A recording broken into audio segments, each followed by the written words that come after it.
And hitting third, first baseman Matt Olson.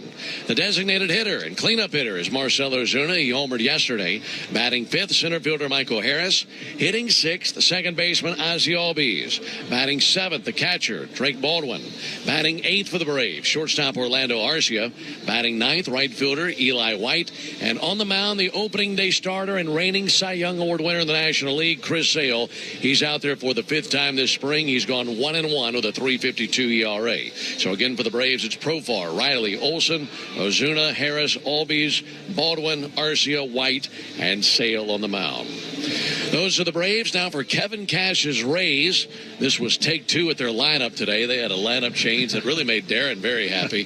Rays 11-11-4 this spring, and they'll lead it off with their center fielder Johnny DeLuca. Batting second, first baseman Yandy Diaz. Hitting third, designated hitter Brandon Lau. Batting cleanup, the third baseman Junior Caminero. Hitting fifth for the Rays, left fielder Eloy Jimenez. Batting sixth, right fielder Josh Lowe. Hitting seventh, catcher Ben Rortvedt. Batting eighth, second baseman Jose Caballero. Batting ninth, well, that's not right. I've got Johnny DeLuca batting ninth and playing shortstop. He's leading off and playing in center field. And I wrote the wrong name down on my lineup. Taylor Walls. Taylor Walls is batting ninth. There you go. Spring training for all of us. The original lineup had DeLuca right. Batting ninth. So, again, the lineup for the Rays, DeLuca, Diaz, Lau, Caminero, Jimenez, Lowe, Rortvedt, Caballero, Walls, and on the mound it is Drew Rasmussen, a right-hander who's on the mound now. In fact, this will be his third start of the spring and his second versus the Braves. Behind the plate calling balls and strikes, it is Jen Paywall. First base umpire is Marvin Hudson. Second base umpire is Clinton Bondrak. And the third base umpire is Jensen Visconti. Braves coming out of the third base dugout wearing their navy blue uniform tops, gray pants, red lettering, red numerals outlined in white. Atlanta across the chest on top of the red tomahawk. Meanwhile, the Rays fan out defensively. They come out of the first base dugout wearing their powder blue uniform tops, white pants. They have navy numerals outlined in white and their yellow and white sunburst logo on the left chest of their powder blue uniforms. Defensively for the Rays, Yandy Diaz is at first base. Jose Caballero at second. Taylor Walls is the shortstop, and Junior Caminero is at third base. In the outfield left to right, Eloy Jimenez, Johnny DeLuca, and Josh Lowe. The catcher has been Rortvedt, and on the mound, Drew Rasmussen. And like I mentioned a second ago, Darren, this will be the second time the Braves have seen him this spring, and he's a guy who could be a Swiss Army knife for the Rays this season. Yeah, he's a really talented right-hander. Not young anymore, 29 years old, but he's been in the major leagues for parts of 5 seasons. Unfortunately, a lot of injuries have derailed him, including some major elbow surgeries. But one of the most talented starters in the league. He's got a fastball in the high 90s, 97, 98. A sinker as well, and he's got a really nice cutter on him, too. So he is ready. So is Jurickson Profar. And now for the ball game. The first pitch misses high, starting right on time at 1:05 Eastern Time, and 65 degrees here at the Charlotte Sports Park. This is a very deep yard all the way around, and the wind is coming in from left center. There's a ball poked down the right field line, just nicked the glove of Yandy Diaz at first, and trickles down the right field line, and it's a base hit for Jurickson Profar. Jurickson was on base twice yesterday with a single and a double, and this time his little bullet out to first base just a little bit too tall for Yandy Diaz. Yeah, way to get started there early. 3 times I've seen him play this spring, he's led off the game with a base hit to the right side. So ready to hit first at bat of the game. He's at first base. Here's Austin Riley. Riley got the start in yesterday's ball game. He was on once and scored a run. Takes a called strike here. Fastball 94. For Rasmussen, 6'1", 211. He's from Meade, Washington. He's 29 years old. Right-hander, no record, and a 4.50 ERA this spring. 0-1 pitch. Just about unbuckled the belt of Austin Riley coming inside with a heater. Rasmussen, a guy who can do about anything the Rays ask him to. He can start. He can come out of the bullpen. He's done it all in his career. There's the 1-1 pitch on the way. Riley with a healthy cut but a miss. And the count of the ball and 2 strikes. Rasmussen originally with the Brewers, but you might recall that trade that sent Willie Adames from the Rays to the Brewers. Well, it was Rasmussen and the party coming the other way. And he's been with the Rays ever since that deal. Meanwhile, the 1-2 pitch on the way to Austin Riley. That's off the plate, 2-2. You mentioned his versatility. I believe the Rays want him to start. It's just the big health question. He's only had one season where he spent most of the year in the rotation. In 2022, made 28 starts, so pretty close to a full slate. 2-2 is low, 3-2. And 150 innings, 2.84 ERA, so he's got the talent to be a starter in this league. It's just that right elbow is made out of spider webs, apparently. He's had a lot of trouble with that thing. Yeah, 2 Tommy John surgeries for Drew Rasmussen. Here's the 3-2 to Riley, and he swings and misses at strike 3. Fastball bearing in on his hands. And one down here in the first inning. Yeah, two Tommy Johns and a separate internal brace surgery. So he's had 3 major elbow surgeries, and that's just, the arm's not designed to throw 97, 98 mile an hour fastballs all year, every year. He's got the full metal jacket on that elbow, doesn't he? He does. Here's Matt Olson. Runner at first, 1 out, no score. And Olson chases and misses, nothing at 1.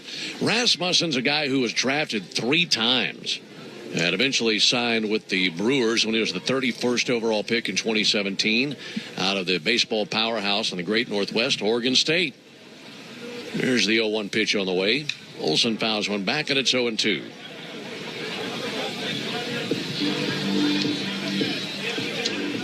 Matt Olson in the ball game yesterday had a base hit, also a run scored. Braves had a 7-0 win over the Phillies yesterday. They beat the Yankees 4-0 the day before.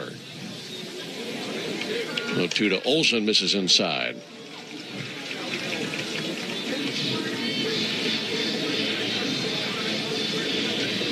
So it's been 21 innings since the Braves have given up a run.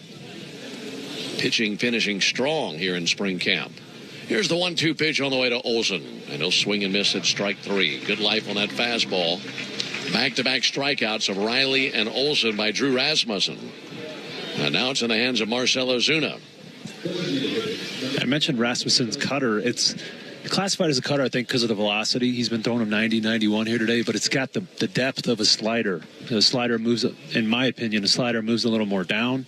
A cutter moves more away from a righty. So he's got the depth and the horizontal movement. It's a nasty, hard slider to me.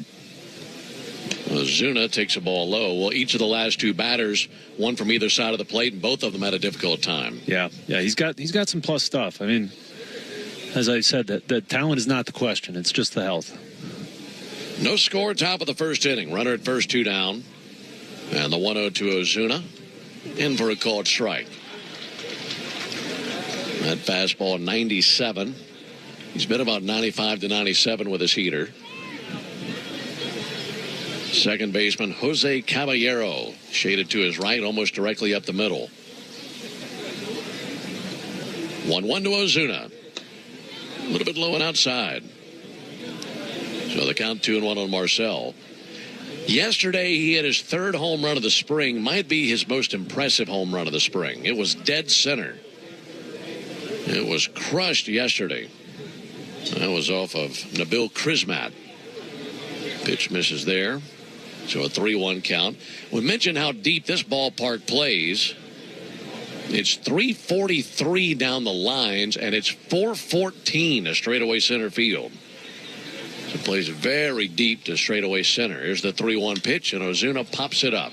Shallow center field, Caballero and Walls in the neighborhood. This will be Caballero's ball. Second baseman has it about 20 feet back of the infield cutout, and that's that for the Braves in the top of the first inning. No runs, 1 hit, no errors, and a man left. Half an inning in. Braves nothing. Rays coming up when we come back. Get deals on a new Toyota that feel like...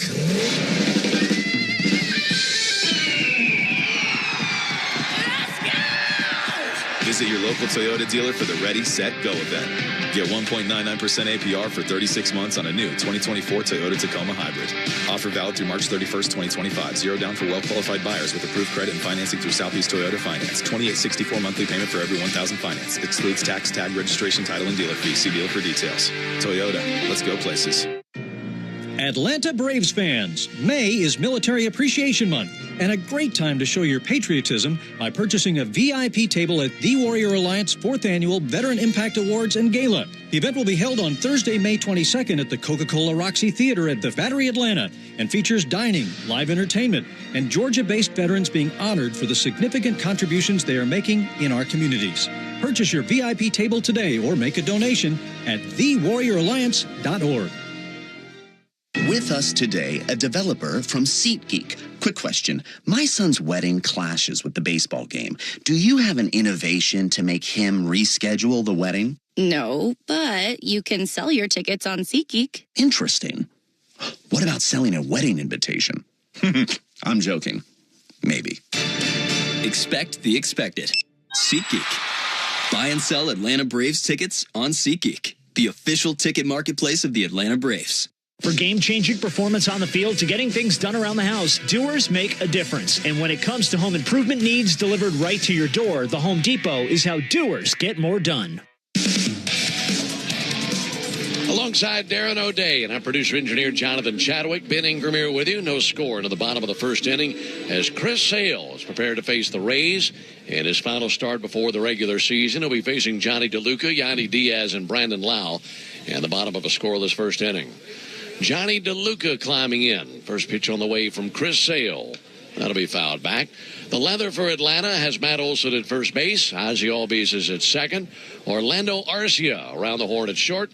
And Austin Riley at the hot corner. In the outfield left to right, Jerkson Profar, Michael Harris, and Eli White.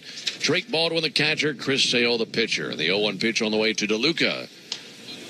Strike on the inside corner. Able to get that frisbee breaking ball in the inside corner. That slow slider that Sale is so good with.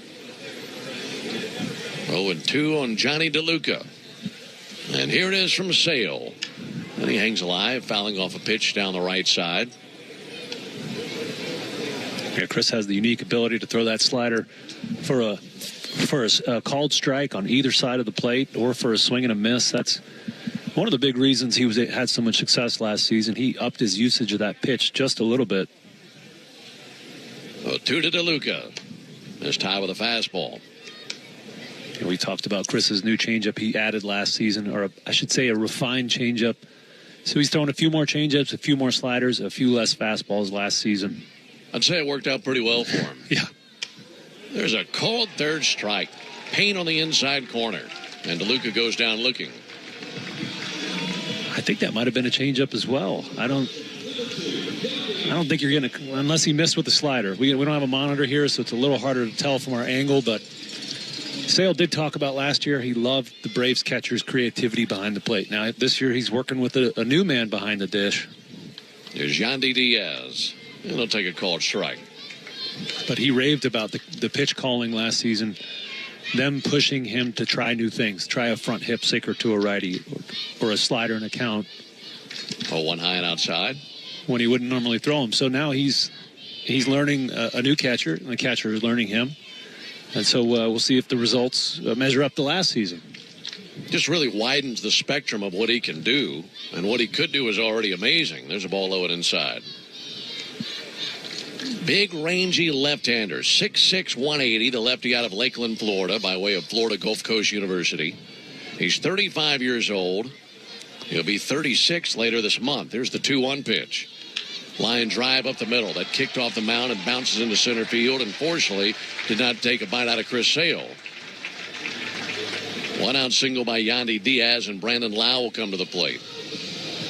For Sale this spring in 4 starts, 1-1 with a 3.52 ERA. He's pitched now 15 2/3 innings. He's given up 6 runs on 10 hits. He's walked 4, and that strikeout that he had of DeLuca, his 16th in 15 2/3 of an inning. And again, he won the Cy Young in the National League last year. That'll be fouled off by Lau. Led the league in wins, led the league in ERA, led the league in strikeouts too. And the 8-time All-Star will be on the mound opening day against the Padres. And that'll be on the 27th of March. 0-1 on Brandon Lau. Lefty-lefty matchup. Here it is from Sale. Touch low with a fastball. He's got some milestone numbers coming up once we dive into the season. Here's the 1-1 pitch. Sent foul over the Braves dugout on the third base side. He's 42 innings from 2,000 career innings. He's 86 strikeouts from 2,500 in his career. And he's a dozen wins from 150. And I think you like his chances for all of those. Yeah, for sure. 1-2, swung on, missed. Use a fastball there to strike out Lau, and 2 down. And all those milestones coming up are a marker of his sustained excellence he's had in his time in the major leagues. This will be his 6th opening day start. There's only a few guys ahead of him in the number of opening day starts that are active, and they're all Hall of Famers by my eye. Verlander, Kershaw, and Scherzer. Yeah. So that's pretty good company to keep. Junior Caminero, the batter. And there's a called strike. I think when you look at this era that we're in right now, let's say you go from, let's just go back to the year 2000 up to today. So 25, 26 years of baseball, and you're to build a generational rotation from this era. This will be popped up and sent back, and that should reach the seats, and it will. I think if you're putting together a 5-man rotation of this century, I think Chris is on it with those other 3 guys you just mentioned. Yeah. Now, you can make arguments for other guys, but to me, all 4 of those guys are future Hall of Famers. Yeah, because they do it all. I mean, there's so much that goes into being a dominant pitcher in the major leagues, and some guys can do it for a year or 2, but to do it for 12, 15, 17 years like some of these guys have, it's just it's like a unicorn. Yeah. You're seeing Bigfoot out there on the mound. Pitch to Caminero. Pulled foul on the third base line. Still 0-2. We're scoreless on the bottom of the first. Runner at first, 2 down. I'm trying to think of who else would be in that rotation. Sabathia popped into mind. I'm sure I'm forgetting some guys. And you've had stretches like Tim Lincecum had, and guys who had a really solid 2-3 year period. But what those 4 guys have done, I don't think you have an argument for 1 through 4. No. I really don't. I mean, those are generational aces. Scherzer, Verlander, Kershaw, Sale. There's the 0-2 pitch. A little bit low and outside with a fastball. I'm thinking about a guy like David Price. Like, as you mentioned, he was that good for 5 or 6 years. But he's not doing it like these guys are. Right. 12, 13, 14 years. Sale looking for strike 3. Softly tapped on a check swing that bounces in front of the plate. Sale's got it, has time, lobs to first. There's out number 3. Caminero didn't know where it went. He thought that he chopped it foul off the plate, and it landed right in front of the batter's circle. And a nice play by Chris. No runs, 1 hit, no errors, and 1 man left. We played 1 inning. We head to the top of the second, no score. Hey everybody, it's Dillon Hart Jr. And when it comes to racing, our team needs a crew it can count on. And when it comes to plumbing or drain repairs, we trust the Roto-Rooter pros who have been keeping America's pipes flowing since 1935. So the next time you're facing a plumbing or drain emergency, call Roto-Rooter.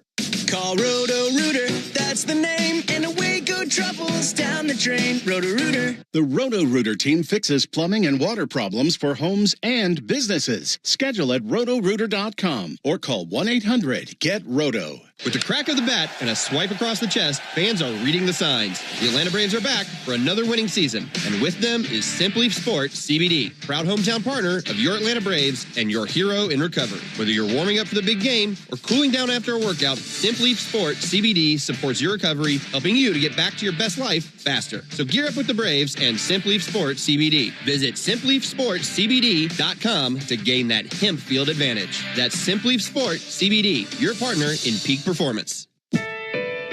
When you're looking for leading cardiac treatment, look to Northside Hospital Heart Institute. We lead with 5 emergency cardiac care centers, so we're here when you need us most. We lead with more than 55 locations in Georgia. That means we're always in the heart of your neighborhood. We lead with clarity, because clear direction is better when it comes to understanding every step of your treatment. Northside Hospital Heart Institute. We lead with heart.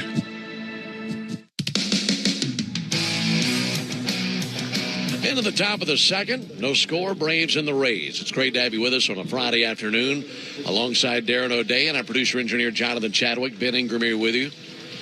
And we continue to think about that fifth starter of this century. If you're putting together a five-man rotation of guys who have pitched in this century, the prime of their careers, there's ball outside. You could, you talk about a Pedro or Mussina or Clemens, Randy Johnson. Their careers are coming to an end. Right. Greg Maddux. There's the 1-0 pitch on the way to Michael Harris. And Michael takes a ball high and outside. But of the guys whose entire career, I think we found our fifth. I think so. Yeah, there's some good options. Zach Greinke's up there. He's not one I expected, but I think Roy Halladay is probably the guy. Yeah. He's sustained excellence. 2-0 pitch fouled back. Being the criteria, he was, there was a couple years there where everybody wanted to be Roy Halladay. Right. Everybody in the minor leagues was going over their head, throwing sinkers and cutters. Let's figure out how to be Roy Halladay. That's how good he was. He won 2 Cy Young Awards. Here's the 2-1 pitch. There's a called strike. Kershaw 1-3, Scherzer 3, Verlander 3, Sales 1-1. So those 5, you're going to have a tough time finding better top 5 than that. There's the 2-2 on the way to Michael Harris. And Harris hits one to deep left field. Eloy Jimenez back just shy of the warning track and makes the catch. Well, Michael had 2 things against him there. Number 1, this is a deep ballpark. Number 2, the wind is blowing in. And there's a chance with no wind or wind blowing out. We're at our place. That could have been on the berm. Yeah, I love that.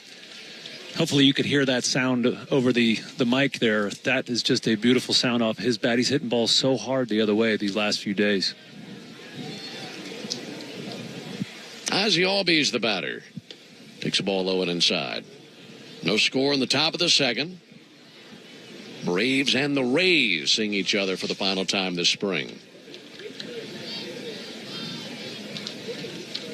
1-0 to Ozzie. And he'll foul one back. Oh, Ben, I got a late entry into our top 5 pitchers of the 2000s. It's one I forgot about, Jacob deGrom. Yeah. Oof. That's tough. I'm still leaning the 5 that we've got. Look, I think just because of the injuries. Yeah.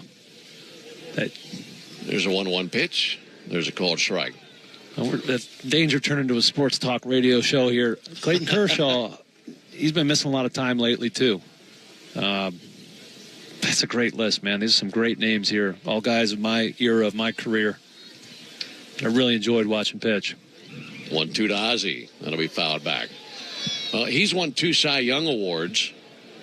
The odd thing about DeGrom, he hasn't even won 100 games in his career. That's true.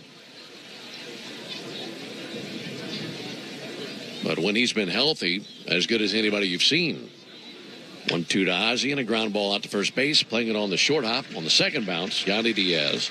And he steps on the bag for the unassisted out. It's a fun conversation, though. It is. My list keeps growing. I forgot about my buddy Garrett Cole. Uh-huh. All right. Felix Hernandez.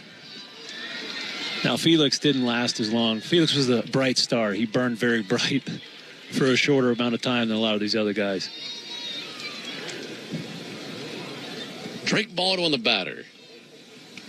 And Drake takes a called strike.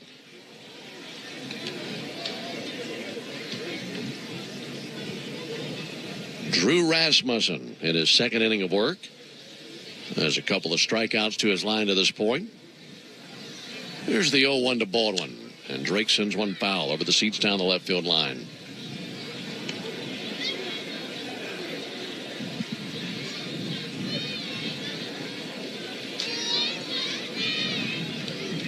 If Baldwin can reach, Orlando Arcia would come to the plate.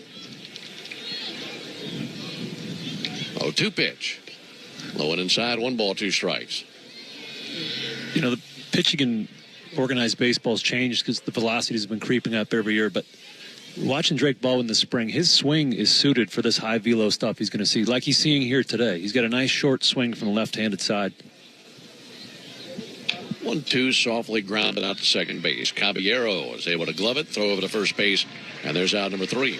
Braves go down 1-2-3 in the top of the second inning. We advance to the bottom of the inning, no score.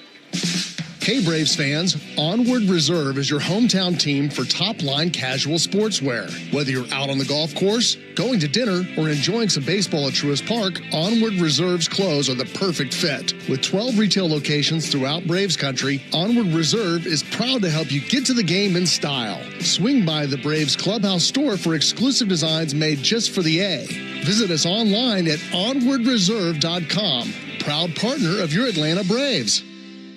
At Ameris Bank, we're with you. We asked our team what that means to them. We're with you means we have a partnership. It's a relationship. We're here for the long haul. We have a solution for each and every person that chooses to bank with Ameris. When you're starting your first checking account, starting your own business, buying a home. Personally, commercially, corporately, whatever needs you have, we take great care of our customers. We're with you. We're with you. We're with you. Learn what it means for you at amerisbank.com/withyou. Equal housing lender, member FDIC. When you buy a Subaru from Subaru of Gwinnett, you're buying more than a vehicle. You're buying safety for your family, an investment that will hold its value, and something that will last a long time. You're buying trust. For a limited time, celebrate all the 2025 models during the Subaru A Lot to Love event, now through March 31st. Whether you're looking to match your adventurous spirit with the 2025 Subaru Outback or lean on the reliability of the 2025 Subaru Forester, Subaru of Gwinnett has the perfect fit for your family. Stop in for a test drive on Satellite Boulevard in Duluth or start your shopping online at SubaruofGwinnett.com. Atlanta Braves baseball on the Braves Radio Network is lit by the original Louisiana brand hot sauce, the official hot sauce of the Atlanta Braves. Bring the heat. Action transfers into the bottom of the second inning at the Charlotte Sports Park in Port Charlotte, Florida, spring training home of the Tampa Bay Rays. No score. Alongside Darren O'Day, Ben Ingram here with you. It's our final Friday here in the Grapefruit League. Braves have a road game tomorrow. We're up in Lakeland tomorrow to see the Tigers. And then home Sunday to see the Orioles. And after that ball game Sunday, we fly out to Phoenix and play 2 exhibition games against the Cubs at their spring training facility, Sloan Park.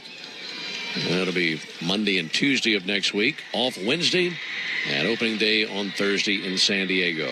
And Eloy Jimenez swings at a fly ball to left field. In line with it, Jurickson Profar. Almost squatting down, makes the catch out in left field. 1 pitch and 1 out here in the second. I'm not going to be on that trip out west with you, Ben, but I am certain you're going to enjoy your 2 games at Sloan Park. That's a pretty cool facility out there in Phoenix. Good energy there. A lot of good people watching. I've seen a few games this spring there, and it looks like it's sold out every single game. It's a party atmosphere. It's a good time. There's a ball outside. Say no more. Yeah, I might have to pry me out of there.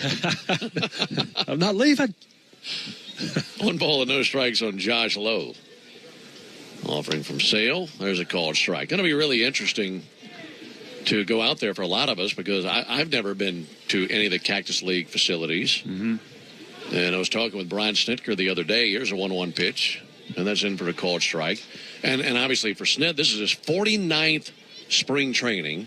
It's all been with the Braves. So he hasn't been out there to the Cactus League. That's crazy. And I was talking to him about some of those facilities. He said the only time I've ever been out there to any of those facilities, he said he was 14 years old. And a family member took them on a trip out there to go watch some baseball. Here's the 1-2 to Josh Lowe. And a 3/4 swing and a miss by Lowe. Went after that slider, and there's the 3rd strikeout by Chris Sale.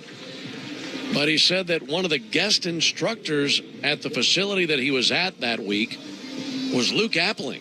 And a 14-year-old Brian Snitker got Luke Appling's autograph at spring training back then.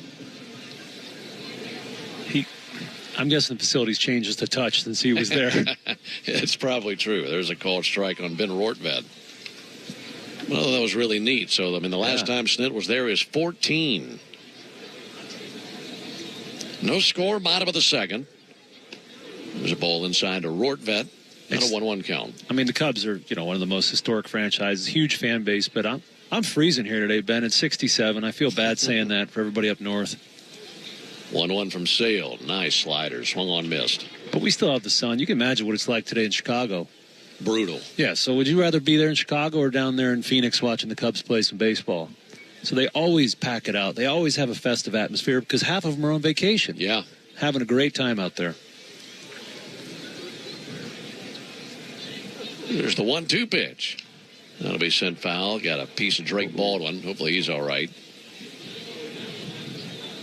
We'll give him time to catch his breath. Yeah, it's a playground for him coming down out of Chicago. It really is. Yeah, you get a lot of pasty skin, and a couple days later, their legs look like J. Chad's arm after we golfed the other day. And the sausage consumption and beer consumption goes through the roof. I can say this because my whole family's from Chicago, and right. I'm not too far removed from that kind of behavior as well. Well, the Cubs themselves probably aren't going to know where they are because they went to Japan for the 2 games with the Dodgers, and then coming back to play the exhibition games with the Braves, and then they'll start up the season. Yeah, that's a lot of time zones. 1-2 from Sale. Ground ball weakly to second. Ozzie on the other end. No problem for Ozzie. He throws to first, and down they go 1-2-3. We put 2 innings in the books. We head to the top of the third. No score. Jeff Francoeur here to talk with you about your car insurance. You got to have it, so you might as well work with a company you can feel good about. As a farmer, I know the value in buying local and eating local. Partnering with Georgia Farm Bureau Insurance is an investment in your community and in our access to food grown in Georgia. Because they're local, the service and response time is excellent. Get a quote at gfbinsurance.com. When you need mealtime inspiration, it's worth shopping Kroger for mouth-watering meals and appetizing ingredients. And no matter what tasty choice you make, our low prices add up to big savings. Plus, you get over $600 in digital coupons each week and up to $1 off per gallon at the pump and points. At Kroger, you always get big flavors and big savings. Kroger, fresh for everyone. Fuel restrictions apply. Don't miss the Braves opening homestand at Truist Park, April 4th through the 10th, when the Marlins and Phillies come to town. Fans can enjoy the first gate giveaway this season, featuring the Chris Sale Cy Young bobblehead presented by Delta on April 9th. 2-2. Goodbye. It is a 1-2-3 shutdown inning for Chris Sale. Make sure to grab your bobblehead and get to your seats as the Braves will celebrate Sale's 2024 accomplishments with an on-field ceremony before the game. Visit Braves.com/promos to purchase your tickets. Atlanta Braves Baseball. We are Braves country. No score into the top of the third inning. It's the Braves and the Rays tussling here at the Charlotte Sports Park. Alongside Darren O'Day, Ben Ingram here with you. Our final visit to this yard this spring. Got a good angle looking down here at this ballpark. I was just tussling. Tussling. Just a little spring training so friendly. Good. Just a little tussle. I love that. Not a full-on war.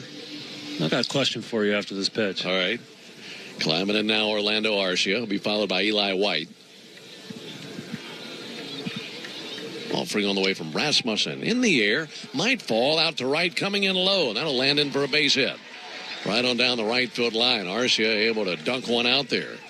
And a leadoff single for him. What do you got? So what do you call the sport where it's 2 guys, they're dressed in spandex, they wear the ear covers, and they meet on a mat in the gym? Wrestling. Wrestling? Yeah. It's not wrestling? That's entertainment. You know, you get WWF or WWE, whatever it is. That's wrestling. There's a certain subset of my friends that call it wrestling. I'm going to throw the G in there when it's the official Olympic sport. Okay. There's a ball high to Eli White. Yeah, wrestling. Greco-Roman wrestling. Yeah, fun sport to watch. But then when you got, Ric Flair, Hulk Hogan, Stone Cold, that's wrestling. No G. Snooki. Yeah. That's in for a cold strike. You got to tell our listeners that story. You and J. Chad went and watched Snooki wrestle. We did. I wasn't prepared to let everybody know that, but that is a true story. There's a 1-1 pitch to Eli White. That'll be fouled back. We were talking about WrestleMania. Yes, we were. And my very first season in Atlanta was 2011. I got the job like January the 30th. So I moved to Atlanta, I think February the 9th.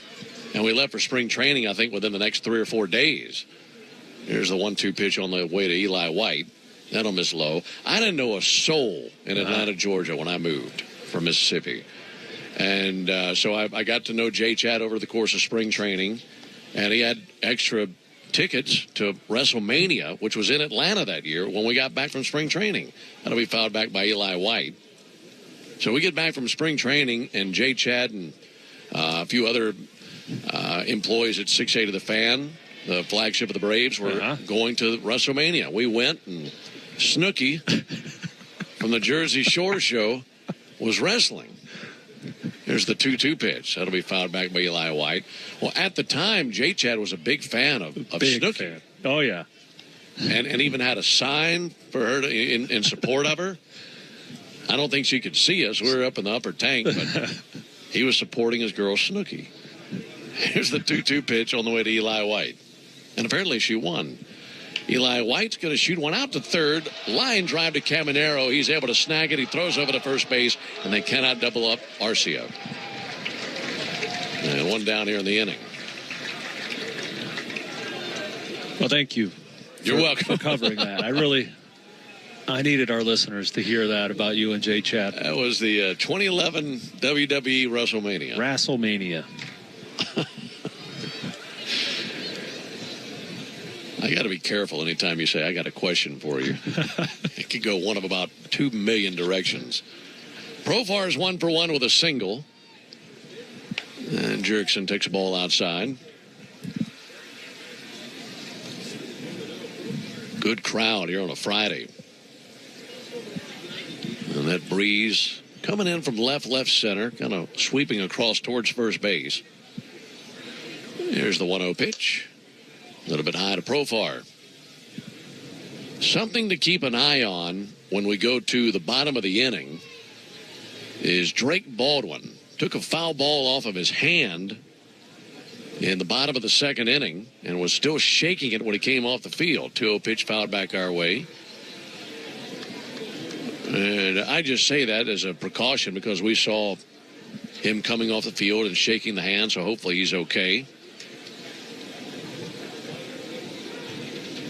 2 balls and a strike on Profar. Good lead at first base by Arcia. Pitch misses high. 3 balls and a strike. Yeah, Drake took a foul ball to the throwing hand. You know, catchers are taught to keep that throwing hand behind their body to protect it. All those little bones in the fingers. Unfortunately, he got caught there. He didn't have to make a throw after that because Rortvedt grounded out to second on the next pitch. Hitters count 3-1. Profar takes ball 4 inside. First walk allowed by Drew Rasmussen. So our booth here at Charlotte Sports Park is very close to the field, in my opinion. It feels like I'm in the first base dugout, so I can see what's going on down there. And, you know, hopefully his hand is okay. You know, he's got a big opportunity coming up here on opening day to make his first roster and be a big part of this Atlanta Braves story in 2025. Runners at first and second, 1 out for Austin Riley. Riley takes a called strike. Those are huge dugouts down there at first and third. Yes, they are. Some of the biggest dugouts that we see in the Grapefruit League.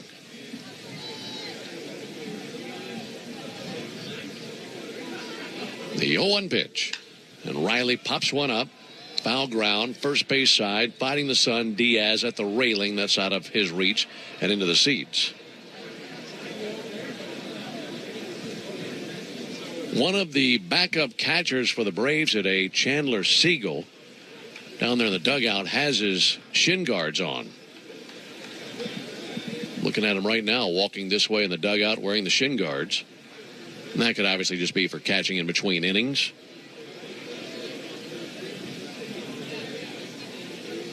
We'll just wait and see. Meanwhile, the 0-2 pitch on the way to Austin Riley. That's outside, 1-2. Yeah, I think if Chandler was catching, you'd see a little more urgency down there trying to figure out, get on the same page as Chris Sale. Yes. You got to jump in and catch the reigning Cy Young Award winner. It'd be a big assignment. Rasmussen, a check of second. 1-2 to the plate, hit in the air to right field, coming in low.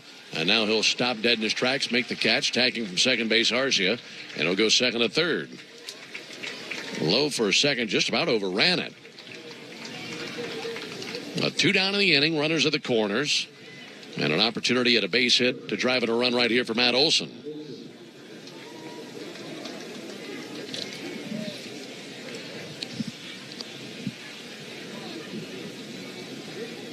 Olsen 0 for 1 with a strikeout. Rasmussen has 2 strikeouts in the game, and they came consecutively to Riley and Olsen in the first inning. Rasmussen goes to work. Olsen strikes one way up into the air to deep left center field. With urgency to the wall, DeLuca, he has room and makes the catch on the warning track. Another ballpark that's probably into the front row. Here it's a deep fly out, and that ends the top of the third inning. No runs, 1 hit, no errors, and 2 men left on base. On to the bottom of the third we go. Here in Port Charlotte, no score. Good calls. They're great in baseball games, and they're even better when you need a law firm. If you've been in an auto accident and need legal representation, do yourself a favor and get the best call there is. One call, that's all. With Ken Nugent and his team.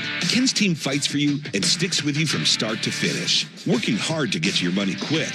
Give Ken and his team a call. 404-CALL-KEN. One call, that's all. Kenneth S. Nugent, PC, Attorneys at Law. 1355 Peachtree Street Northeast, Suite 1000, Atlanta, Georgia, 30309. Hey Braves fans, spring and warm weather are officially here, and you know what that means. Bugs, termites, mosquitoes, ants, and roaches will be out in full force. Luckily, you can trust the pros at Arrow Exterminators to keep your home pest-free inside and out. Arrow Exterminators protects homes and businesses and is the official pest control provider of Truist Park and the Atlanta Braves, so you know that you're getting the best from the best. To set up a free pest inspection, call 888-GO-ARROW or visit arrowexterminators.com. That's 888-GO-ARROW or visit arrowexterminators.com. Napa has the parts and the expertise to help your business stay ahead of the game. That's why Napa is a proud partner of the 2025 Atlanta Braves. 2 legends driven to win from the field to the open road. While Napa is powering fleets and garages across the country, the Braves are delivering pennants, MVPs, and championships. So no matter the size of your business, Napa are the pros that know how to keep you moving at full speed. At Georgia Power, we know that energy costs are an important part of every budget, and we're committed to providing tools and assistance to make a difference. Learn more at georgiapower.com/myenergy. Bottom of the third inning. Braves and the Rays. Spring training game number 26 for the Braves. 3 left to play in the Grapefruit League after today. And we are scoreless. Good news is Drake Baldwin back out there behind the plate after he took that foul ball off his throwing hand in the bottom of the second. So he seems to be good to go. Jose Caballero takes the first pitch breaking ball for a strike. Alongside Darren O'Day, Ben Ingram here with you. Jose Caballero wears number 77, right-handed hitter. And he lunges and misses at a slow slider from Chris Sale. And it's an 0-2 count. Chris with 3 strikeouts to this point, no walks. Way ahead of Caballero, 0-2. The 0-2 pitch. Another slider. This time he takes ball 1 down low. Well, speaking of stories, I don't know that we'd expected karma to strike within 24 hours of when you were mouthing off at J-Chad yesterday, but it found its way. Here's a 1-2 pitch. And there's a fly ball towards right center field. Michael Harris ranging left, and he will give way to Eli White. And the Braves right fielder's got it, 1 down. Yesterday, you were making fun of Jonathan for how slow of a driver he is. Yeah. Which is actually true. He's a very cautious driver, to say the least. And you were on him pretty hard yesterday for being a 10-2 driver, even being passed by the team buses on the way back from Tampa the other night. And what happened to you this morning? I don't know what you're talking about, Ben. I met a fine law enforcement officer of the Florida Highway Patrol today. Here's Taylor Walls to the plate. Takes the ball outside. I was a little bit late to meet you guys, and... You're trying to be punctual. Trying to be punctual. I try to be on time. And Ralphie taught me that, and I do a decent job of it. Today I didn't. 1-0 to Walls. That'll miss high and outside. So I left the hotel, 5-10 minutes late. I figure I'm going to get on it here on I-75. I've got about a half-hour drive. I could cut a few minutes off. Yeah. I wasn't paying attention. Got a local Smoky behind me. Saw the flashing blues. 2-0 pitch is low. And I was on the phone with my wife, and I said a couple expletives I'm not going to say on air. I said, I'll call you back. I'm getting a ticket. And I knew I was, because I was intentionally speeding. There's a 3-0 pitch.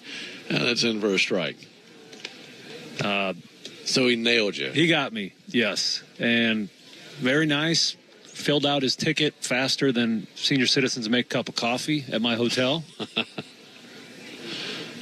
3-1, popped up, right side, down the line, in pursuit, Eli White to foul ground. That's on the berm out of play down the right field line. And I had 2 violations. I was speeding, and I also changed lanes without using my indicator. It's 2 things J. Chad would never do. You know, he's probably back there grinning like the Cheshire Cat right now. I'm not going to turn around and look at him. But so I only got 1 infraction for changing lanes. I don't know if he got me on the gun or not. So all in all, I made out like a bandit. Could have been way worse. Yes. Here's the 3-2 pitch. Low and inside, ball 4. This with a fastball. Well, that was awfully kind of him. He was feeling good on a Friday. Yes. Could have given you a worse citation for speeding. And yep. What a solid chap. Yeah. You know what? I was speeding. There's no question about it. It's just amazing the timing. Yes. Yes, it is.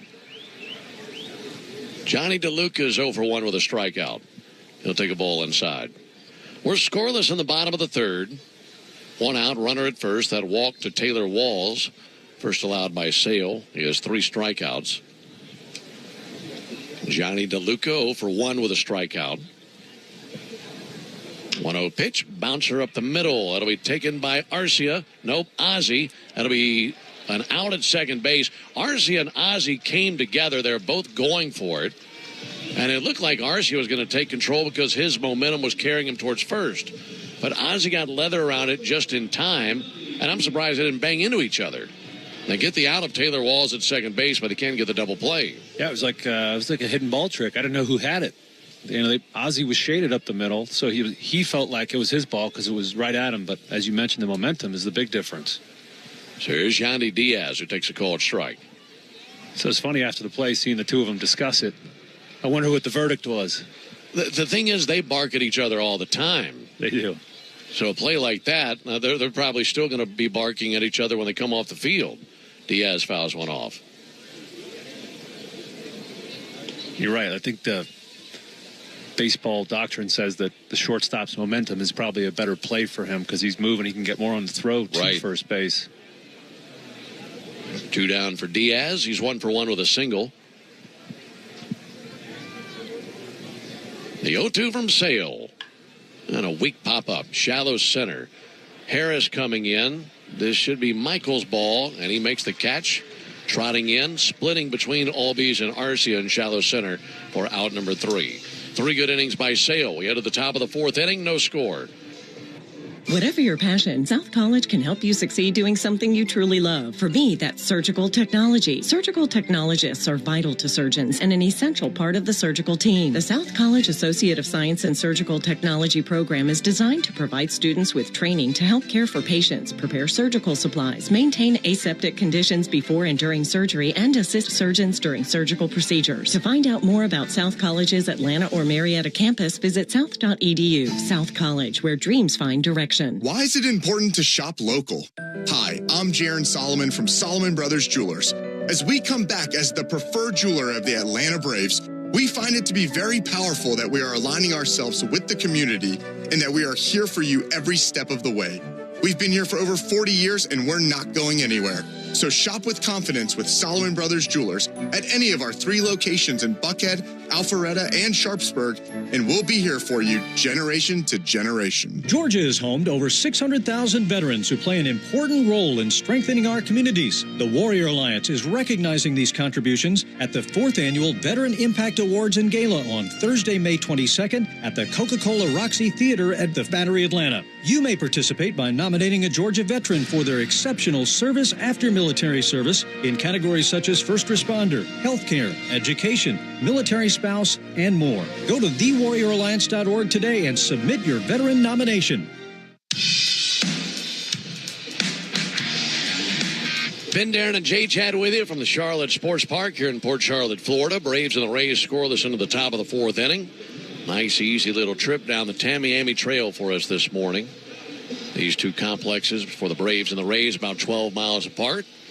And our easiest travel in the Grapefruit League, and a good day for it. Beautiful Friday. Next time we see the Rays, it'll be during the regular season. Here's the pitch on the way to Marcell Ozuna. And Ozuna takes a called strike.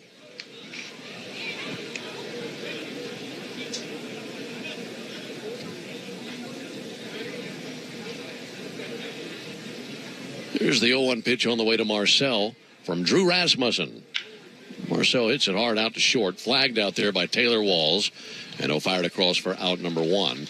This afternoon's contest is the last of 4 scheduled meetings between the Braves and Rays this spring. And the Braves looking to get them for the first time. Had 2 losses and a couple of ties, but when it comes to the regular season, you and I were talking about this. The second road trip of the year for the Braves is a Tampa-Toronto trip.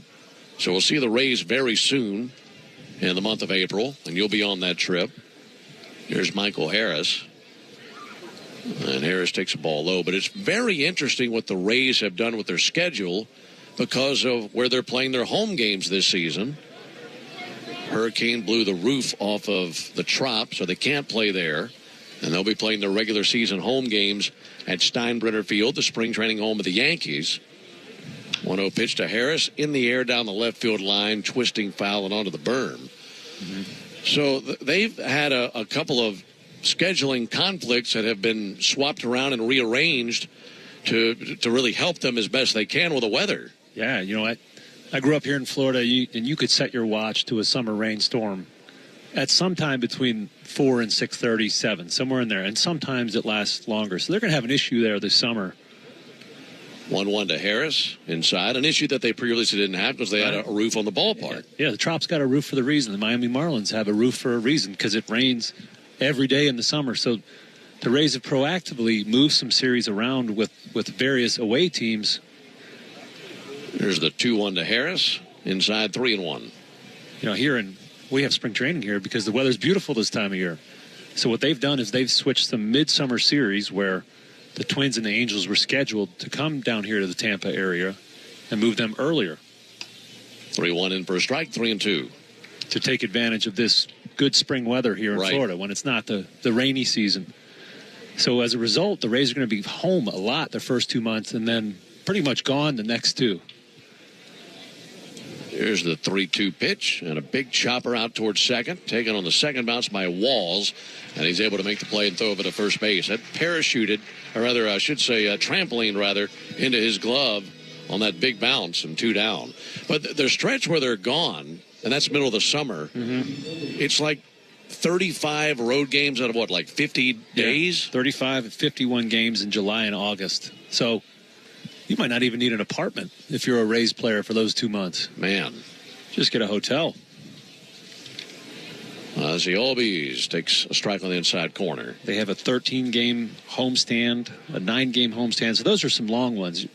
Generally, you don't get longer than a 10-day road trip. Maybe an 11 every once in a while. If you have an off day on the road, you can get to 11. No score here in the 4th. There's the 0-1 to Ozzie Albies, and he swings, and it's a high fly ball to right center. Lowe and DeLuca are both there. The center fielder, DeLuca, makes the catch out in right center. Braves go down 1-2-3. Tell you more about that when we come back. We head to the bottom of the 4th, no score. The baseball stars of Atlanta are down in Northport training to take their game to the next level. You could also be getting ready to take your career to the next level with a professional MBA from Kennesaw State University.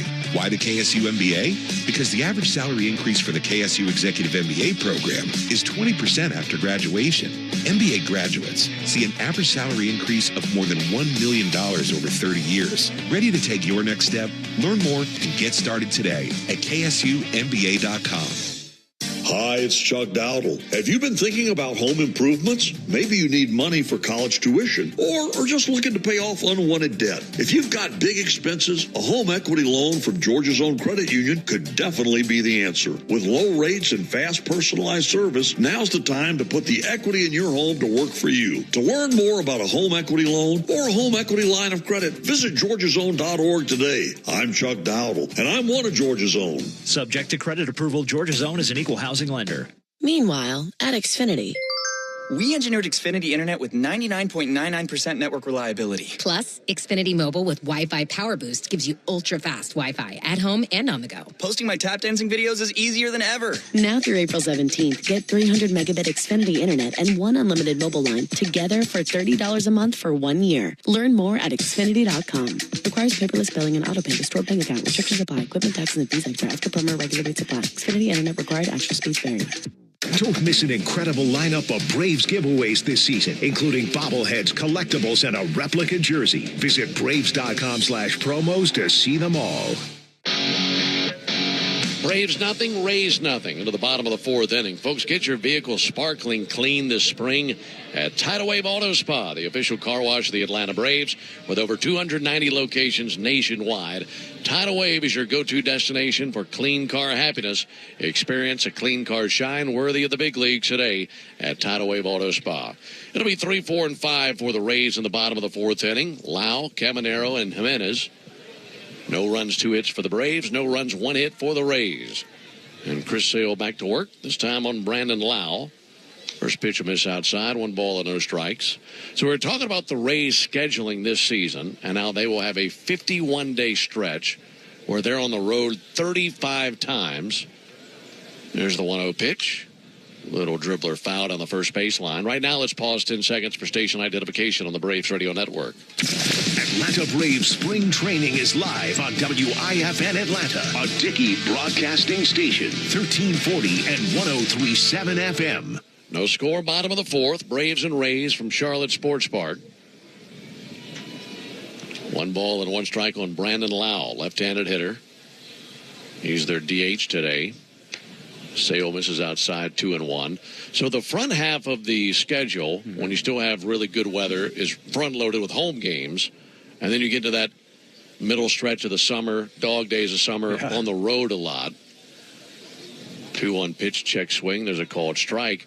And the thing is, even if they get through the season and all that goes well, they still have a question for 2026. Yeah. Where are they playing beyond this season? Yeah, the whole organization's in a little bit of state of flux. You know, they had a new stadium deal that was canceled.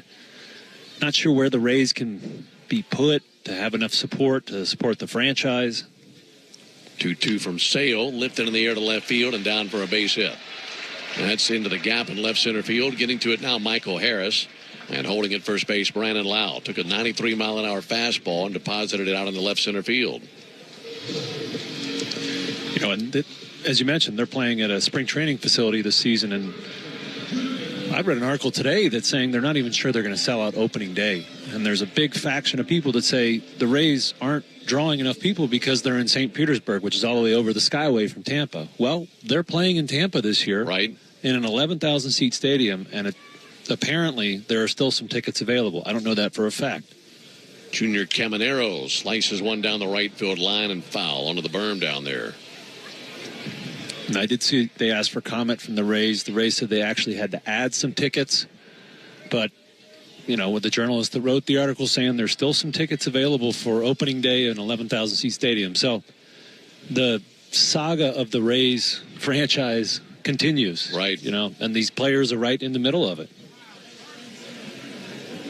No score, bottom of the fourth. 0-1 from Sale, low and in. Well, we were just in that ballpark Wednesday night, and it was a sellout. Yeah. For the Braves and the Yankees. Now, when the Rays have the Yankees in town, the Red Sox in town, I'm sure they'll have no problem selling out. But that is quite the dilemma they have had with the storm and having to be displaced into a spring training facility for the regular season. That's pulled foul on the third baseline. Yeah, I'm thinking about these teams that are, a lot of teams are very hesitant to move series around on their schedule because fans buy tickets for certain dates. But if I'm the Minnesota Twins and I can either host the Rays in April, which was what the original schedule says, or host them in July, it's obviously going to be much nicer in July. So I'd be happy to switch that around. 1-2 will be sent foul over the rooftop down the first baseline. And even though they're taking steps to avoid rainouts, they're still going to have them stacked up. And if you are only scheduled to come down here once a year to play them, you might have to come back at the end of the year. And you're going to be battling with other teams on their off days to make up games. It's just going to be a mess. So that's why these teams are trying to move these series around. 1-2 from Sale. Popped up, shallow left center. Harris drifting in, now slowing. Michael's under it. And he makes the catch just to the right of his right ear. And one out here in the fourth inning.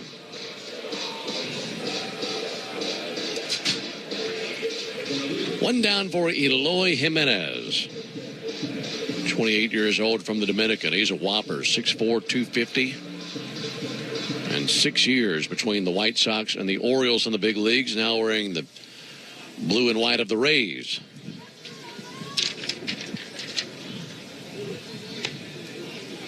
Ball a little bit low to Eloy Jimenez. Tell you something terrifying. You think about Eloy Jimenez, how big he is, 6'4", 250.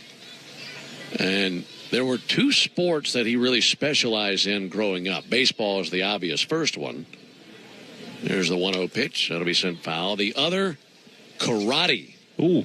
Imagine meeting that guy on the mat. I can't. That's a big boy.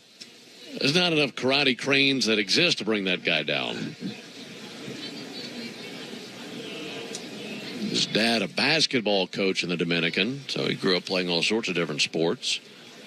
Ball and a strike on Jimenez. Here it is from Sale, and a swing and a miss. Good change up that time. Chris Sale is he's a joy to watch. Just watching him pitch, that changeup, he's got everything cooking today. We've talked about just about everything else thus far, but it looks like he's ready to go for this season. There's 1-2. Nibbling at the outside corner with another change. Couldn't get it. And what I really love about watching him pitch is how he changes speeds. You know, he's not throwing 97 here today because he doesn't need to. But next week in San Diego, I guarantee you'll see some 97s. 2-2 to Jimenez. Boy, that looked good. Went with a slider, doesn't get the call, missed away in a 3-2 count. No runs, 2 hits, no errors for both teams. So the count runs full, 1 down, runner at first base for Jimenez, who's 0 for 1 with a fly out to left field. Sales 3-2. Strike 3. Painted the inside corner with a change. And it's like he was determined to get him on that pitch, and he did. Yeah, that's so hard for a right-handed batter like Jimenez there. That changeup likely started at his left hip. And then on its way to the plate, just dove back over for a late called third strike there. Which I can't even imagine what that looks like, because a right-handed hitter, left-handed pitcher, it's coming at my hip and then goes back the other way. That seems like it defies physics. There's a called strike. Yeah, Chris Sale's arm angle being very low allows him to get a lot of horizontal movement. It's not something you see all that often, especially out of a starting pitcher. You see more relievers with low arm angles. So it's a lot to contend with. Well, 1 to Josh Lowe. Ground ball left side, a base hit. That's into left field. Riley was well off the line, and that whizzed right in between Riley and the bag at third. So it's a 2-out single by Josh Lowe. Second base hit of the inning for the Rays. They've got him at first and second. 2 down for the catcher, Ben Rortvedt.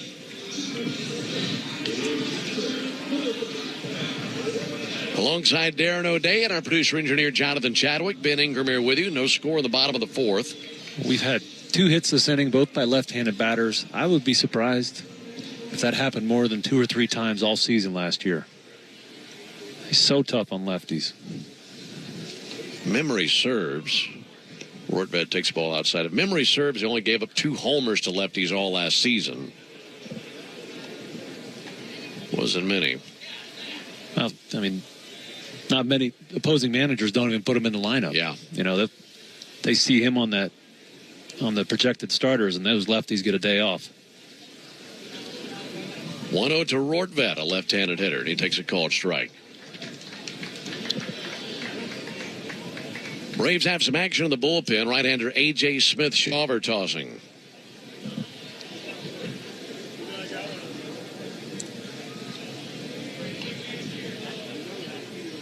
Rortvedt takes a called strike.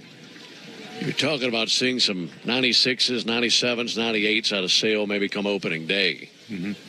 It wouldn't shock me if you saw that right out of the chute. First pitch of the season. He's a big game pitcher. He's going to be fired up. There's no question.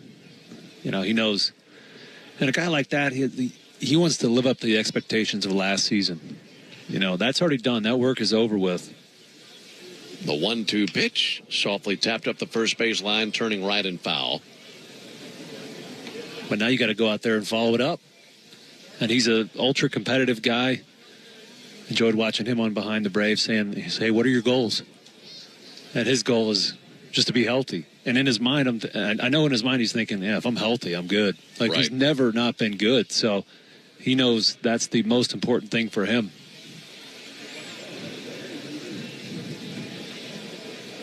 Pitching on a breezy day here in Port Charlotte, Florida. No score at the bottom of the fourth. Here's the 1-2 to Rortvedt. Low and outside with a slider. You know, if you're the opening day starter, it's the first pitch of the season. You might have the best changeup, slider, curveball in the world. But don't you just want to rear back and fire a fastball for the first pitch of the season? Yeah. I mean, good old number one, here we go. Yeah. Just air it out. Chris Sale's old school upbringing wouldn't allow him to throw anything but a fastball. Yeah. We used to see a lot of pitchers throwing Ronald breaking balls, sliders, first pitch of the game because he is so aggressive. 2-2 from Sale. Swung on, missed. Struck him out with a slider as it sent Rortvedt down to a knee, flailing after it. And that's the fifth strikeout by Chris Sale. That ends the bottom of the fourth inning. No runs, 2 hits, no errors, and 2 men left on base. We've completed 4 as we head to the top of the fifth inning. Still no score. At Marietta Eye Clinic, we understand the importance of good vision. Whether it's reading, driving, or playing sports, clear vision is essential. And we have all the bases covered, from annual eye exams and our full-service in-house optical department to advanced surgical procedures and management of serious eye diseases. Marietta Eye Clinic's 35 expert doctors and staff provide award-winning eye care. Pick from one of our 12 Atlanta area locations and schedule an appointment online at MariettaEye.com. Marietta Eye Clinic, your vision is our priority. With all the money you can save on gas when you use the Club Citgo Rewards app, you're good to go. But good to go where? Good to go fly first class? Hot towel. Cool. Good to go to the opera. Good to sit ringside at a boxing match. Good to go salsa dancing? Tap dancing? Or polka dancing? Download Citgo's money-saving Club Citgo app today. The easiest way to save money on fuel. Now you're good to go. Are you passionate about healthcare? South College offers a Bachelor of Science or an Associate of Science in Nursing program that could be your path to making a real difference. And after completing your program, you'll be eligible to take the NCLEX RN exam. South College offers modern nursing labs, simulation labs with viewing rooms, computer labs, student center study areas, and more. Visit south.edu today to learn more about South College's Atlanta or Marietta campus. South College, where dreams find direction. It's great to have you with us on a Friday afternoon, bringing you action from the Grapefruit League via the radio. Alongside Darren O'Day and our producer-engineer Jonathan Chadwick, Ben Ingram here with you. And a scoreless game into the top of the fifth inning. It's 7-8-9 for the Braves. That means Drake Baldwin, Orlando Arcia, and Eli White for the Braves in the top of the fifth versus Drew Rasmussen.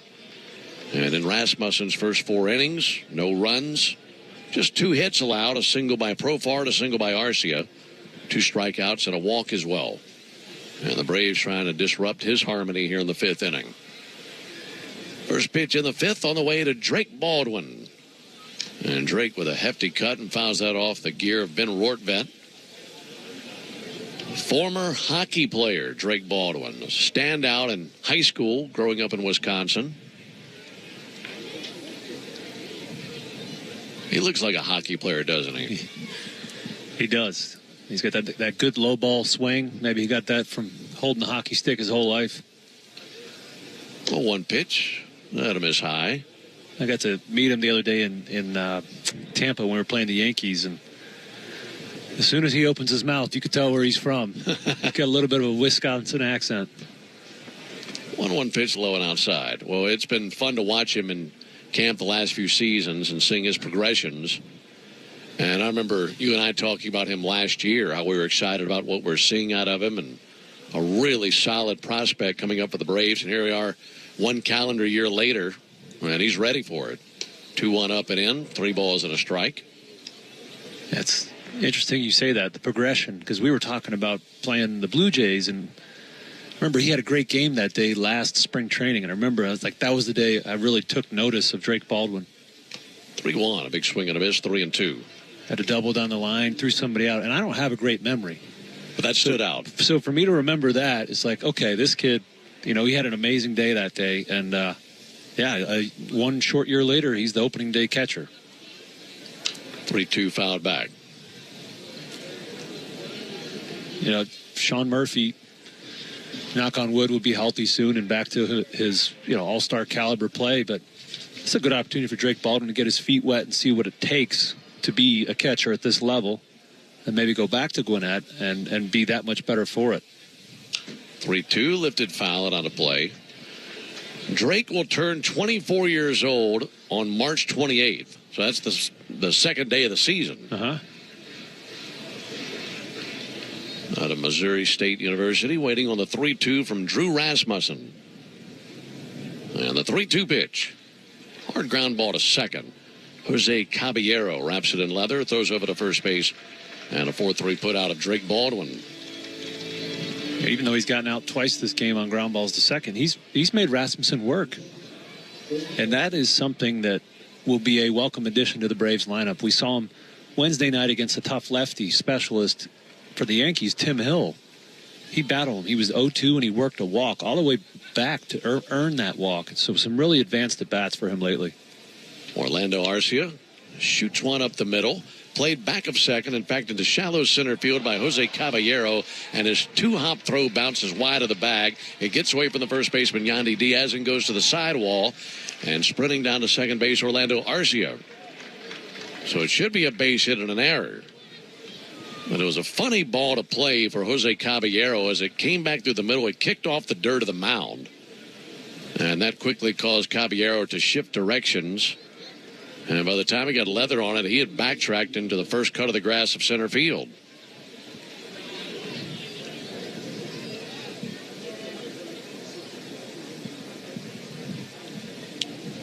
So Arcia down to second base, and here's Eli White. And White shows bunt, pulls back, takes a ball. They've got an error up on the board.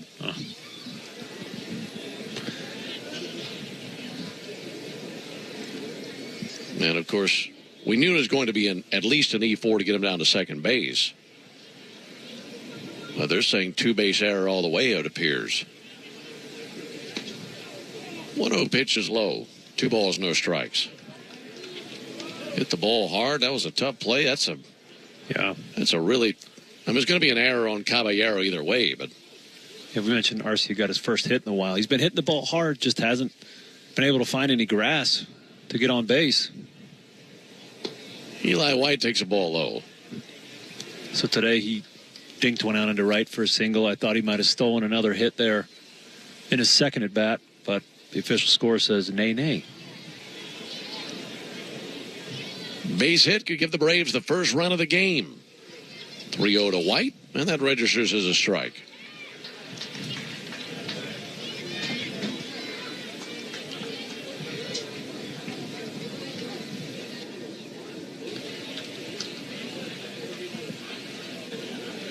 Rasmussen set right at the belly. 3-1 pitch, good swing, but Eli fouls it straight back on top of the press box.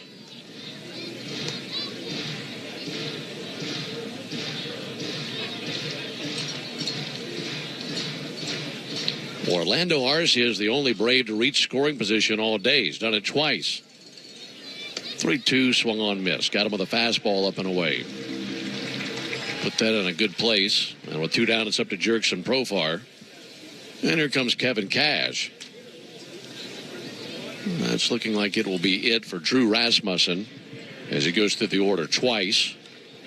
And we'll go 4 2/3 innings. And if that is it for him, he finished on a high note with a strikeout of Eli White. And that's it for Rasmussen. So Jurickson Profar will face a brand new pitcher as a right-hander trots in from the Rays bullpen. That's not Pete Fairbanks. I would recognize Pete's jog just about anywhere. Pete Fairbanks being, one of the Rays' back-end relievers scheduled to throw today. One of the nastiest guys in the league. We'll probably see him at some point today.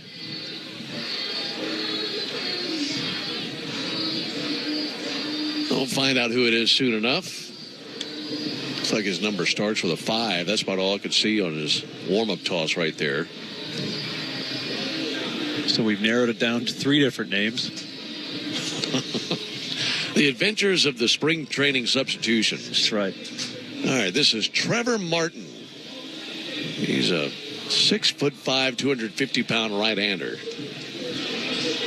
And it's Trevor Martin who takes over for Drew Rasmussen. We are scoreless in the top of the 5th inning.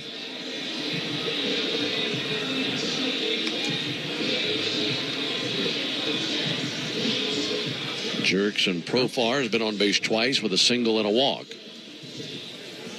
That is definitely not Jose Trevino pitching. That's who I just pulled up. Still working on it here. It's Trevor Martin. There you go. 24 years old, born in the year 2000. That was so strange. I remember when I was playing with guys born in the year 2000, because I remember the Y2K hoopla, and I was in high school. You were probably... I was in college. College, yeah. Trevor pitched at Oklahoma State in college. Big boys, the Rays, number 26 prospect. Last year spent his time in high A and double A. So here's Profar to greet him. First pitch inside. Partial line on Rasmussen, 4 2/3 innings, no runs, 2 hits, a walk and 3 strikeouts. But that could change as the runner Arcia is his responsibility. And the 1-0 on the way to Profar. And Jurickson floats one into shallow center field, may drop in, darting in and sliding is Johnny DeLuca, and he's got it. That's a wonderful play by Johnny DeLuca. Not easy at all. And able to sprint in, slide across the grass, make the catch, and save a run. So no runs, no hits, 1 error, 1 left. We're halfway home, still no score in Port Charlotte. Hey, Braves fans, spring and warm weather are officially here, and you know what that means. Bugs, termites, mosquitoes, ants, and roaches will be out in full force. Luckily, you can trust the pros at Arrow Exterminators to keep your home pest-free inside and out. Arrow Exterminators protects homes and businesses and is the official pest control provider of Truist Park and the Atlanta Braves, so you know that you're getting the best from the best. To set up a free pest inspection, call 888-GO-ARROW or visit arrowexterminators.com. That's 888-GO-ARROW or visit arrowexterminators.com.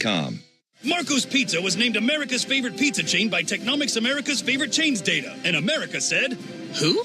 So we're introducing America to America's favorite pizza chain with unlimited large 2-topping pizzas for just $8.99 each. And when people tried Marco's Pizza, they said, this is amazing. Get unlimited large 2-topping pizzas for just $8.99 each at Marco's. Marco's secured the top spot in the 2024 limited service pizza category with a 53.4% composite top box rating based on recent guest survey scores rating of certain attributes. Prices higher in California. For codes, price, participation, and other restrictions, see marcos.com. Limited time only.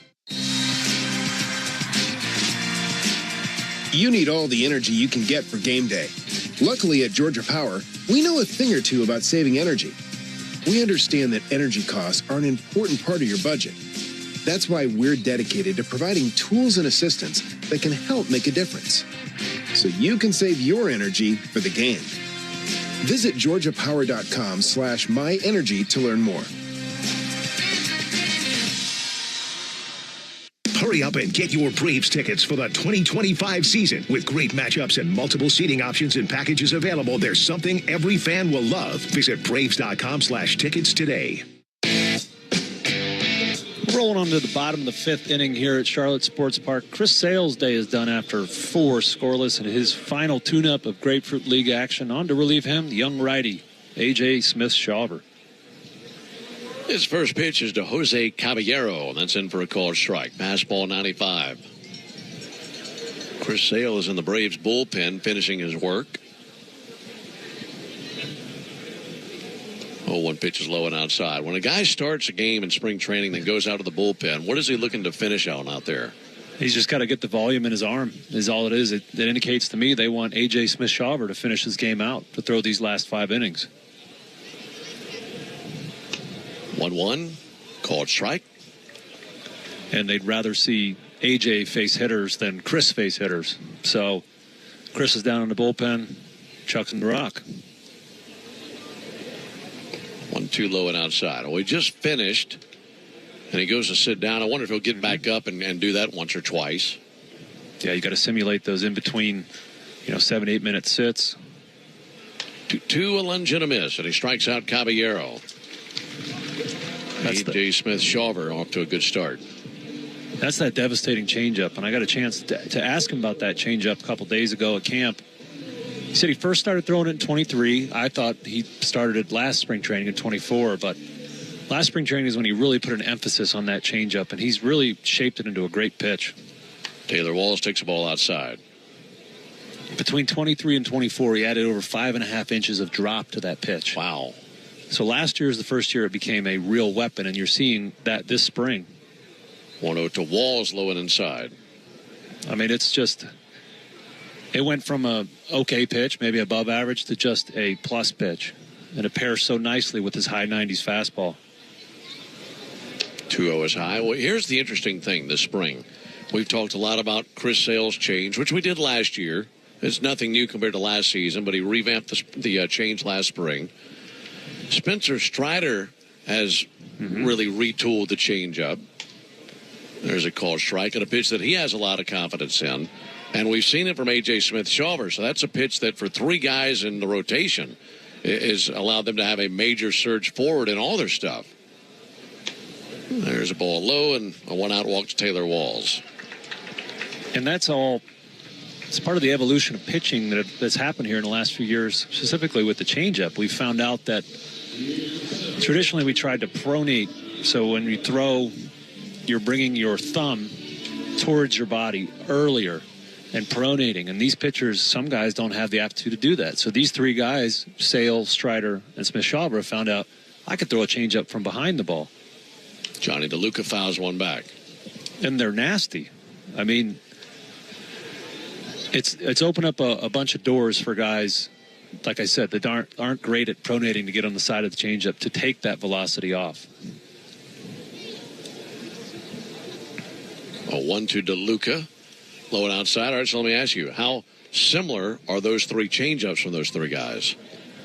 So I think Sale and Strider's changeups are more similar because they're actually trying to supinate, which is the opposite of pronates. They're trying to get on the outside of the ball. There goes the runner. 0-1 in the air to left center field, in for a base hit. Jurickson Profar charges and gloves. He'll send it into second base. It'll be a single out of Johnny DeLuca, and Taylor Walls motors from first base to third base. And to finish that thought, A.J. Smith-Shawver was telling me that he's just trying to stay behind the ball. And he's going to need that change up here to get out of this little jam. Right. You know, one out, men at first and third. If I'm him, I'm thinking this is a great time for a strikeout. Tough hitter, Yandy Diaz, to do that against. Really good contact bat. First and third, one down. Diaz hits one way up into the air to deep left center field. Michael Harris over to his right. Michael ranges in that direction, makes the catch. And that'll be deep enough to drive in the run. Taylor Walls scores from third on the sac fly to deep left center. And Yandy Diaz puts the Rays on the board 1-0 with two down in the bottom of the fifth inning.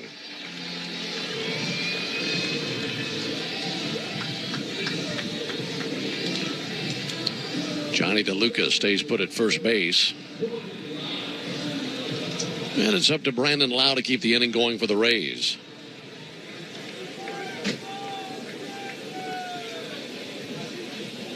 Brandon Lau 1 for 2. First pitch to him. He swings and pops one up. Shallow center. Out goes Arcia. In comes Harris. This will be Harris's ball. And it parachutes into his mid and shallow center field. And there's out number 3.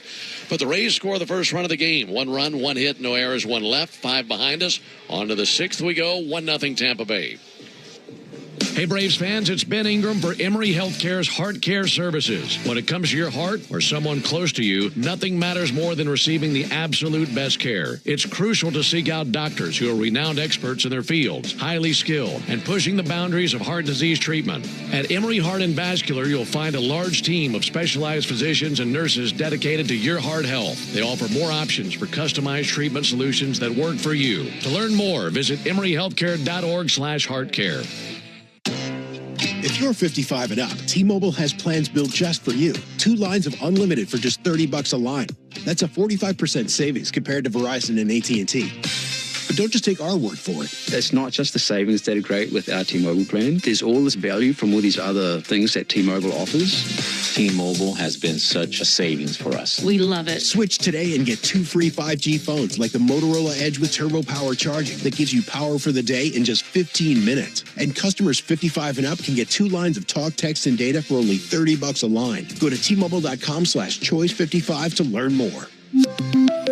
With AutoPay plus taxes and fees, plus $5 per line without AutoPay. Debit or bank account required. 45% off 2 lines versus AT&T Starter and Verizon Welcome. Plan benefits vary. Motorola Edge on us with 24 monthly bill credits and new line for well-qualified customers, plus tax and $35 per line connection charge. See details at T-Mobile.com. Motorola Edge requires 68-watt charger. Charger sold separately. Actual performance will vary based on usage and configuration.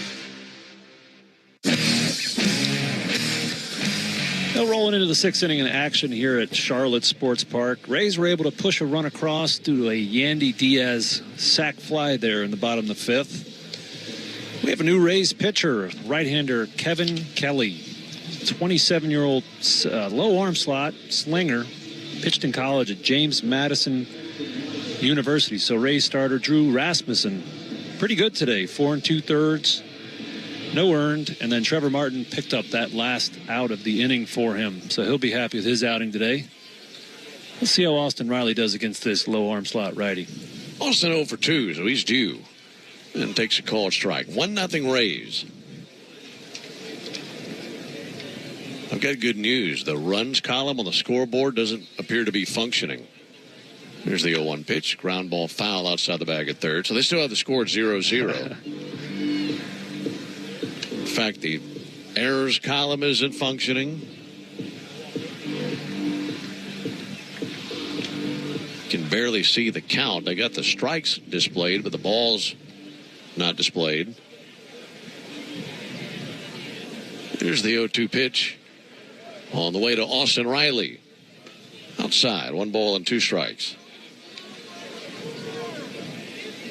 Kevin Kelly's been with Cleveland, Colorado, and Tampa Bay, former Rule 5 guy. 1-2 fouled off by Riley. Just looking at his profile here, he had a pretty nice year for the Rays. 2.67 ERA, 68 games, 7 innings pitched. Pretty outstanding. Only walked 9 batters in 68 games. So one of the very stingiest with the walks in the entire league. There's 1-2 and a ball high. He was with the Rockies. Rockies selected him from the Guardians in the Rule 5 draft. And then the Rockies sent him to the Rays for cash. There's the 2-2 pitch. There's a called third strike on the outside corner. Riley goes down looking.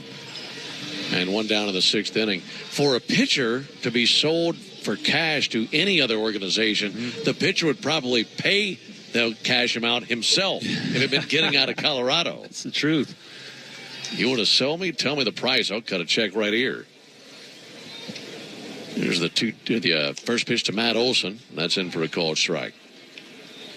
Just a challenging place for any pitcher.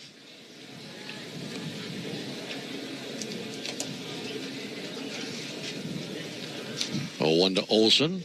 That'll miss high. Make it 1 ball and 1 strike. Matt's 0 for 2 with a strikeout and a fly out to center field. And his fly out in the 3rd inning in a handful of other ballparks would have been a home run. 1-1 chopped off the plate, backpedaling and squeezing on the back of the mound now is Kelly. And he'll fire over to first base for the out. 1-3 put out, 2 down here in the top of the 6th inning. Well, whatever the Rays sent the Rockies' way, I'm sure they would pay double that now. I mean, just watching him here today, that fastball he struck out Riley on was 92.5. From that low arm slot, you just don't see that much. It's really hard to produce that kind of velocity there. 1-0 Rays. Marcell Ozuna takes a first pitch strike.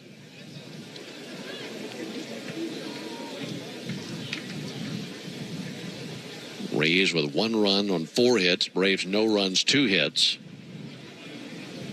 1 to Ozuna. Said foul. Off into the parking lot. And an 0-2 count.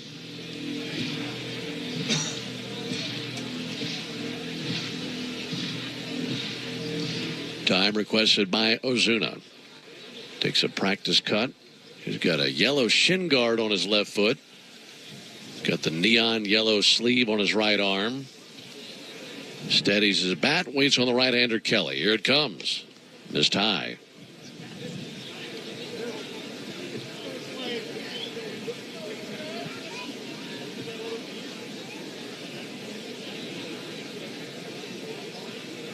One, two to Ozuna. Outside, 2-2. Wind still coming in from left field. Not too many clouds at all. And lots of Florida sunshine on a beautiful day. Here's the 2-2 pitch. Ozuna fouls one back. Had a good rip there. Yeah, this should be, advantage Kevin Kelly being the low arm slot righty. But I know from facing Marcel in my career, he's a really tough hitter. And he picks out a pitch he wants to sit on. If he gets it, he's going to hit it hard. 2-2. Outside, 3-2. So when he came over to our side and he was my team, I said, hey, man, why did I have such a hard time getting you out? Oh, Papi, I'm sitting on the fastball down and in. If you throw it, I'm going to whack it. 3-2 is low ball 4. And I love that kind of stuff. Talking to a really intelligent hitter and saying, okay, what are you looking for against me? Because that's only going to help me as his teammate now get opposing hitters out. And he was one of the few hitters that I would sit and talk about my approach to opposing hitters with, because he does sit there and think about what he wants to hit. Titus DeVitru is now pinch running for Marcell Ozuna. So that'll be the end of the day for Marcell. As he goes 0 for 2 with the walk.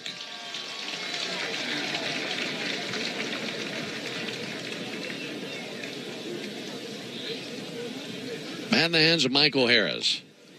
And he spits on a fastball away. And now thinking back, I remember a few years ago, Ronald Acuna struggled out of the gate. And I remember thinking, I think he was talking to Marcell a lot and trying to pick out pitches throughout the at-bats. 1-0 slashed into left field. A base hit for Michael Harris. Down to second base for Dumitru. So to finish that thought, Marcell has that unique ability. He can really pick out a pitch he wants to attack, whereas Ronald is more of a reactive hitter. Ronald just has to see the ball and hit the ball. And I think it took Ronald a while to realize that, hey, I got to stop sitting up here thinking and just do what got me here. And then he, set the world on fire when he got back to that. Kelvin Kilpatrick is now running at first base for the Braves. So it's Dumitru, the runner, at second, Kilpatrick at first, and here's Ozzie Albies. And Ozzie takes a called strike. And you can't teach that. No. You think about reactive hitter. That's God-given. Yes, absolutely. And that's Ronald. Just let your hands react and let your body do what it does. Ozzie swings and misses at a fastball up. Now, I would, still imagine Ronald sits on pitches sometimes. You kind of have to in today's game with the nasty stuff. But not every pitch, like Marcell is often does. 0-2 to Ozzie, misses high and away. As players age, do you think it's that reaction, that quick reaction, that takes a step back before anything else when it comes to diminishing skills of a player in his mid-30s or upper 30s? For sure. 1-2 pitch. Ozzie with a high fly ball to right field. Josh Lowe over to his left into the corner, and a foul ball right on the other side of the railing. I mean, really what the equation is how fast you can move the bat. So the faster you can move the bat, the later you can wait to make your swing decision. So think of a young Mike Trout. He could wait longer than anybody. Short arm, super strong, very compact, short, powerful swing. Shohei Ohtani is a perfect example now. He waits longer than anybody in the league. He lets the ball get deeper, can still drive it out to the left. So 1-2 to Ozzie in the air to left field, giving ground. Jimenez still going back, throws up the glove and makes an over-the-shoulder catch on the warning track. Now is an adventure out there for Jimenez, but he's able to find it and squeeze out number 3, and the Braves strand runners at first and second. No runs, 1 hit, no errors, and 2 men left for the Braves. We go to the bottom of the 6th inning, 1-0 Rays. When life throws you a curveball, whether it's water, fire, or mold damage to your home or business, you need a winning team. You need ServPro. ServPro's licensed, certified, and highly trained team of experts are here to help, offering fast, reliable, professional restoration services 24 hours a day, 7 days a week. As a proud partner of the Atlanta Braves and Braves Country, our teams are committed to performing at a championship level. When disaster strikes, call ServPro and make it like it never even happened.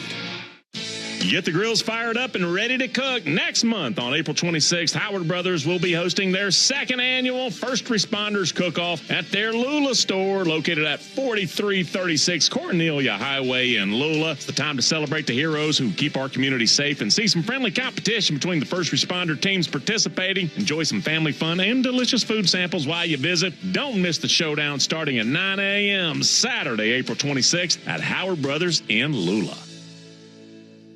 When you need a lawyer after an auto accident, don't just choose any legal team. Make the right call with Ken Nugent. Ken is based in Georgia. Other big-name legal teams aren't even from this area. Strike one. Ken gets you your money quick, while other legal teams waste your time. Strike two.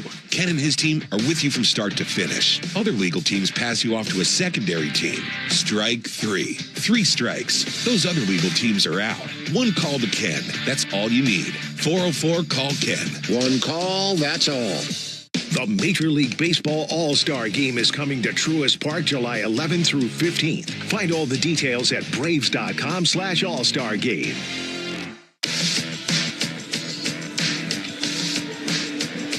With the Rays leading the Braves 1-0, we head to the bottom of the 6th inning. Ben and Darren with you from Charlotte Sports Park in Port Charlotte, Florida. It's still A.J. Smith-Shawver on the mound, and he'll be facing Caminero, Jimenez, and Lowe in the bottom of the 6th inning. First pitch misses low to Junior Caminero. A few other changes for the Braves. Drew Compton is the new first baseman for Atlanta. To his right, new second baseman Colby Jones. Here's the 1-0 pitch. And that's low and outside to Caminero. New shortstop is Nick Allen. And the new third baseman is Matt Batten. So it's Compton, Jones, Allen, and Batten on the infield, right to left. 2-0 pitch. Driven high in the air to center. Kevin Kilpatrick going to go back. He squares up to it in deep center field, and he squeezes out number 1.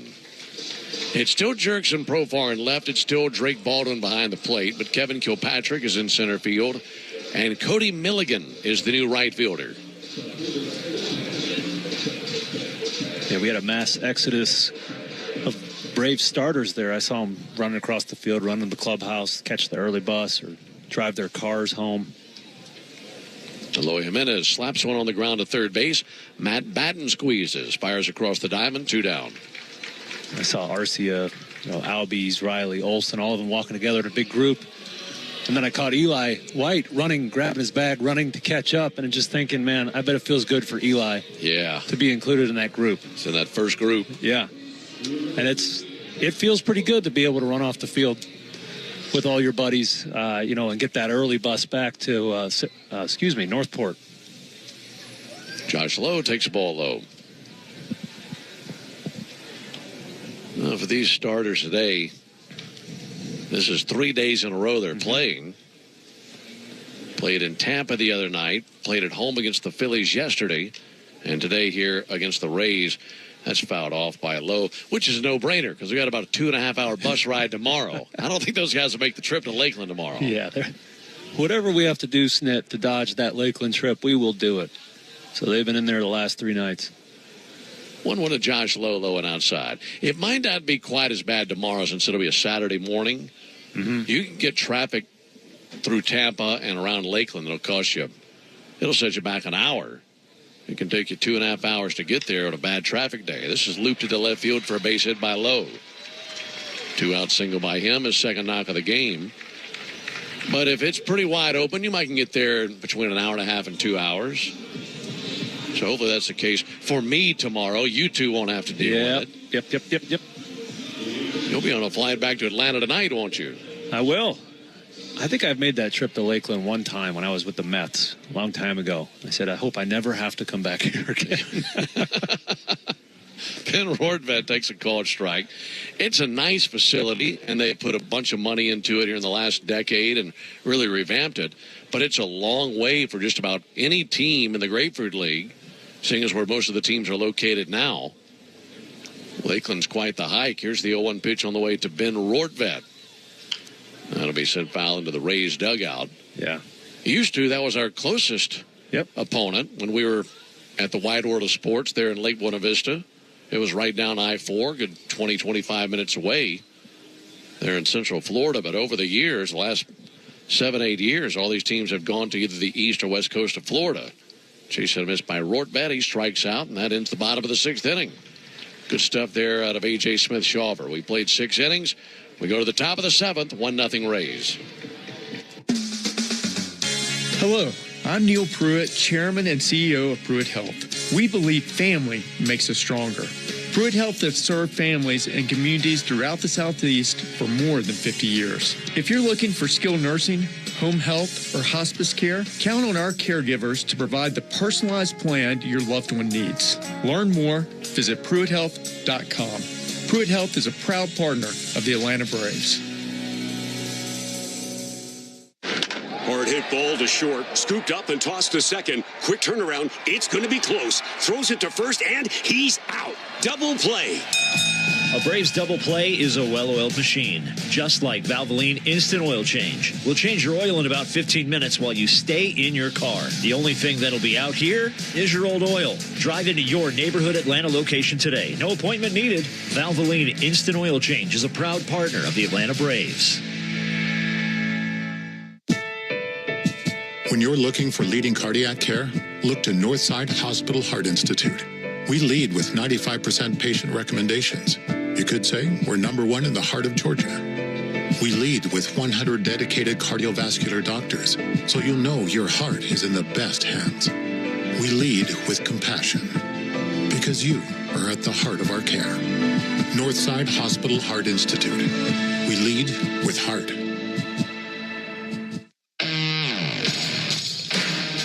Now rolling into the bottom of the 7th here in Port Charlotte, Florida. Another beautiful day of Grapefruit League action. On a pitch for the Rays is a lefty, Garrett Clevenger. He's a 30-year-old. He was drafted by the Orioles in the 3rd round of the 2015 draft. Has parts of 5 major league seasons with the Phillies, the Dodgers, and he's made appearances in 3 different seasons with these Rays. Last year split his time between Double and Triple A, Somerset and Scranton Wilkes-Barre for the Yankees, I believe. Time called as Drake Baldwin is climbing in, now climbing out. Lefty Clevenger from the University of Oregon. There's a ball low and outside.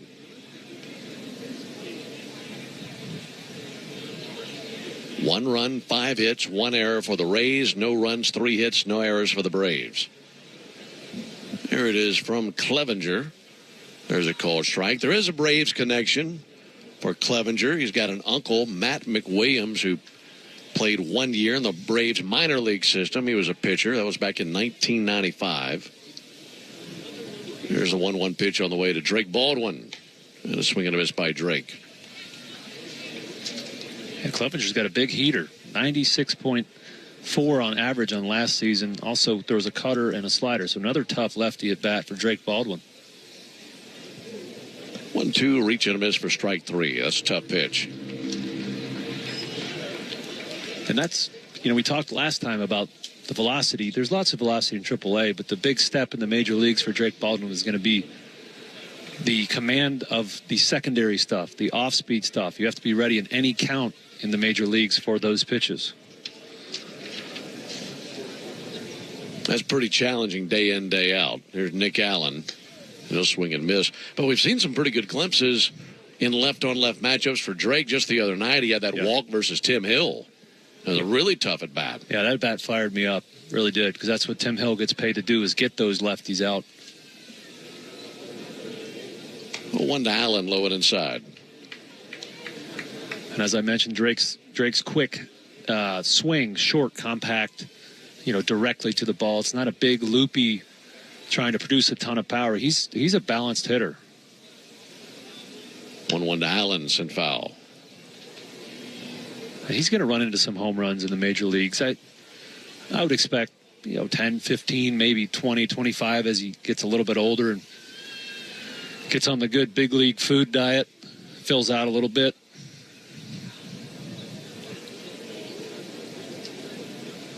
1-2 to Allen.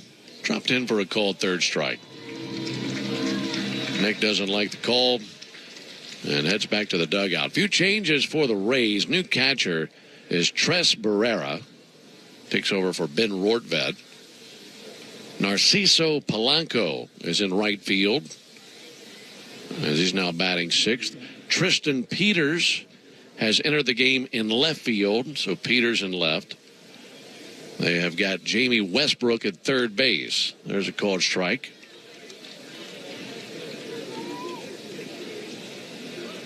And Bob Seymour is the first baseman for the Rays. So there are their changes. This is Matt Batten to the plate for the Braves, and Batten bounces one back to the mound. That'll be gloved by Clevenger, and he fires over there to Big Bob Seymour, who's got it for out number 3. Braves go down 1-2-3. Time for us to stretch here in Port Charlotte. 1-0 Rays. $14,000 off MSRP on 2024 Ford F-150 XLT 4x4 pickups through March 31st. It's just one of the deals this month at Aikens Ford in Winder. Hi, this is Brad Aikens, and you also get Ford's 10-year limited factory warranty at no additional charge. Stock number 67450, MSRP 66105. Discounts from granted FCTP units. Lead retains factory rebates plus government fees. Excludes 301A packages. Ford's limited warranty is 10 years or 100,000 miles. See dealer for details. Visit us today at AikensFord.com. You need all the energy you can get for game day. Luckily at Georgia Power, we know a thing or two about saving energy. We understand that energy costs are an important part of your budget. That's why we're dedicated to providing tools and assistance that can help make a difference, so you can save your energy for the game. Visit georgiapower.com/myenergy to learn more. We're Saia LTL Freight, the exclusive LTL freight and logistics partner of the Atlanta Braves. For over a century, our trucks have been hitting the roads to haul the goods that keep companies moving forward. Because when you succeed, so do we. So, whether you're running a superstore or a corner store, you can trust Saia's customer-first nationwide service to get you where you need to be. Visit Saia.com for all your shipping and logistics needs. That's SAIA.com. Atlanta Braves baseball on the Braves Radio Network is lit by the original Louisiana brand hot sauce, the official hot sauce of the Atlanta Braves. Bring the heat. Bottom of the 7th. It's a 1-0 lead for the Rays.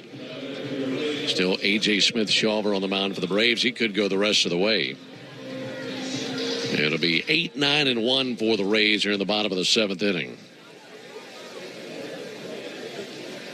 First pitch on the way to Caballero. That's in for a called strike.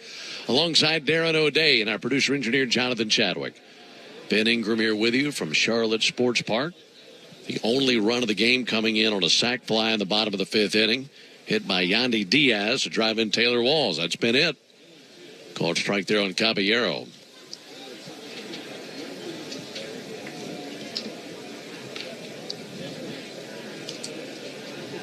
Smith-Shawver way ahead 0-2.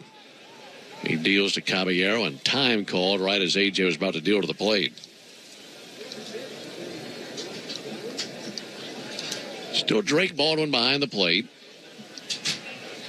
Still Jerks and Profar in left field. Everything else has changed since last inning.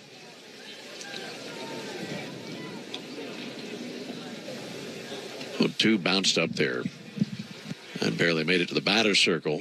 On a 1-2 count on Caballero. We're talking about going to Lakeland tomorrow. Braves see the Tigers tomorrow. That'll be Reynaldo Lopez and Jack Flaherty. 1-2, that'll miss inside. That'll be the Braves and the Tigers tomorrow at 1:05 Eastern from Joker Marchant Stadium in Lakeland, Florida. I'll be joined by Charlie Culberson as Charlie and I will finish up spring training. Here's the 2-2 to Caballero outside 3-2. Yeah, this broadcast is going to get a little more professional tomorrow. It's about time. Got to get cleaned up a little bit. Oh, we won't have any speeding tickets tomorrow because Charlie and I are taking the bus to Lakeland. Here's the 3-2 pitch. Outside ball 4. Well, spring training is so unique. It's such a fun time. it can certainly be a grind because, look, there's a lot of travel involved, driving all over the state of Florida. And a tip of the cap, as always, to Jonathan Chadwick, who no matter how much flack you give him for driving in the right lane, he still drives us to and from every game. And it's a lot of time together for us. There goes the runner. There's a called strike, and Drake Baldwin drops the ball. So no throw down. But we have such a good time here in spring training. It's just a great time of year, great weather, and good to see everybody again. And for us getting back on the air, and the three of us, and Joe, and Kelly, and Charlie, Nick Green, Wiley Ballard's done some games with us this spring. It's just a lot of fun for all of us. Getting going again. Curveball sent foul, 0-2. Yeah, it really is. It's a great time. We spent a lot of time together this week, and I think Jay Chad's getting tired of me. That's why he's going home. So, Charlie will come in, clean up this broadcast a little bit. I'm excited about that. And Charlie and I are going to bring it home next 2 days. That'll be popped up on the infield, backpedaling at first base, Drew Compton, fighting the sun right on the edge of the dirt in foul ground, makes the catch. And one away. Well, this is your third season behind the microphone, right? Mm-hmm. It sure is. And with each season, your workloads increase a little bit more and a little bit more. And it's been a lot of fun just to listen to you get better and better behind the microphone. You're a natural fit for it. And we're excited for the regular season, where I know your workload is going to be somewhere between 50 and 60 games. Mm-hmm. And we're really excited about that. Here's Johnny DeLuca, runner at second, one down. And Smith Shawver deals with the plate. Runner on the move, pitches inside, throw down to third base. Close play, couldn't get him. Throw down was just off the bag. That's in batting to his left to get leather on it. And 2 steals here in the inning for Jose Caballero. But finishing that thought, Darren, the next time we see you will be the first homestand. The second half of it, the Braves have a Marlins-Phillies homestand for their first homestand, and you'll be in for that Phillies series, and then the next road trip after that. It'll be a good series, good early season test. Johnny DeLuca takes a ball low. We talked about these Braves. 3 out of the 4 first series are, World Series contenders, right? Yes. With the Padres, the Dodgers, get a little break with the Fish. And then you got those Phillies coming in. Infield in, 1 out. 2-0 to DeLuca. Low and away, 3-0. That's going to be quite the start to the season. And this will be the second season in a row where the Braves start their season where last year's season came to an end. 3-0 pitch in for a strike, 3-1. The 2023 season ended in Philadelphia in the postseason. We started 2024 in Philadelphia with opening day. Last season finished in San Diego in the postseason. 3-1 in for a strike, 3-2. And this season will start in San Diego, right where we finished last year.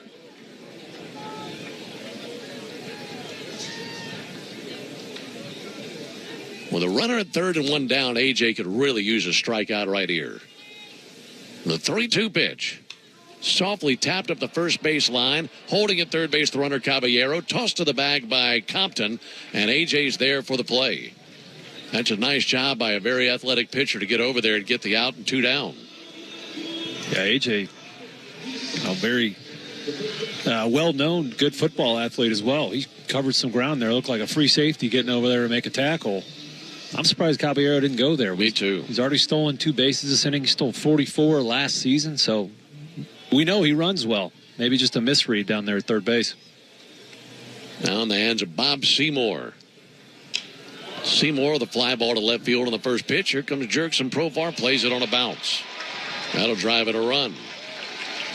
There's a floater out to left field. Looked like Profar might dash in, make the play. But he slowed up, played it on a bounce. If this is the regular season, maybe he makes a dive for it, but we remember what happened 2 weeks ago when he went diving for a ball and came up with a sore wrist. You took the words right out of my mouth, Ben. That looks like a ball during the regular season. Jerkson might have been lulled to sleep a little bit there by some of the longer counts this inning. Runner goes, pitches a strike, throw down, and it is waiting for him. Bob Seymour was just nailed down at second base. In fact, they were waiting on him when that throw got down there. And that ends the bottom of the 7th inning. On a run for the Rays.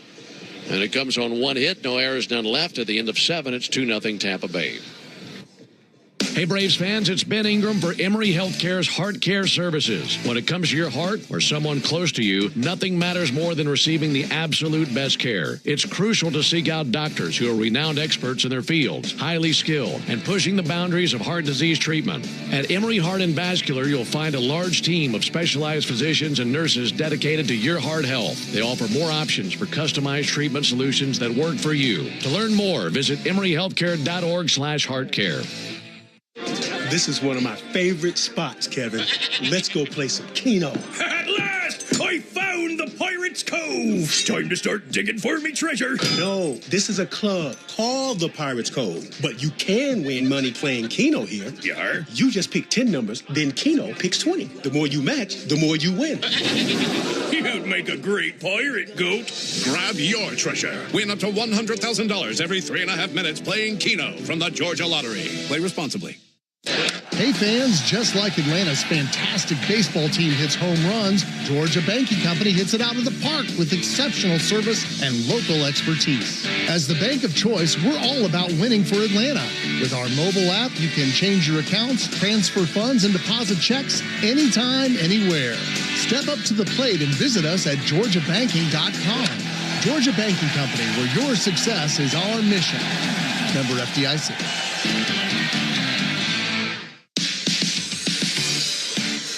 Well, rolling into the top of the 8th here at Charlotte Sports Park. Braves trailing the Rays 2-0 after the Rays scored a single inning in the last 2 innings.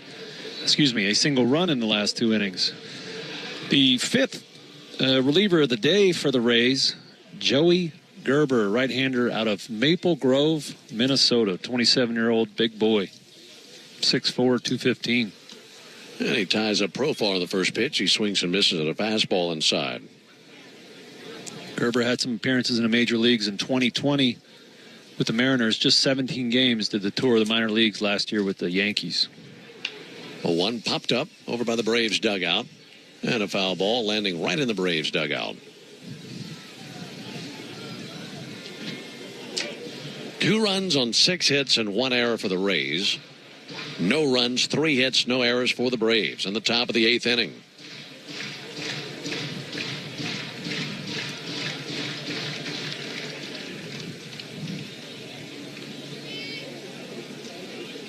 Oh, 2 to Profar. And now time called.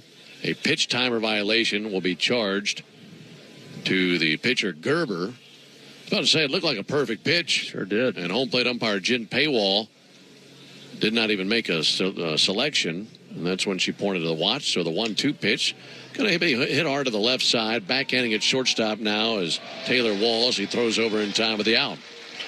And a nice play over there by their shortstop. Yeah, Jen Paywall, one of the few female umps in organized baseball. She's done a great job behind the plate today. Last inning, we had a looking strikeout. And she has gone with the tear the phone book punch out, where she kind of rocks back and then tears an imaginary phone book.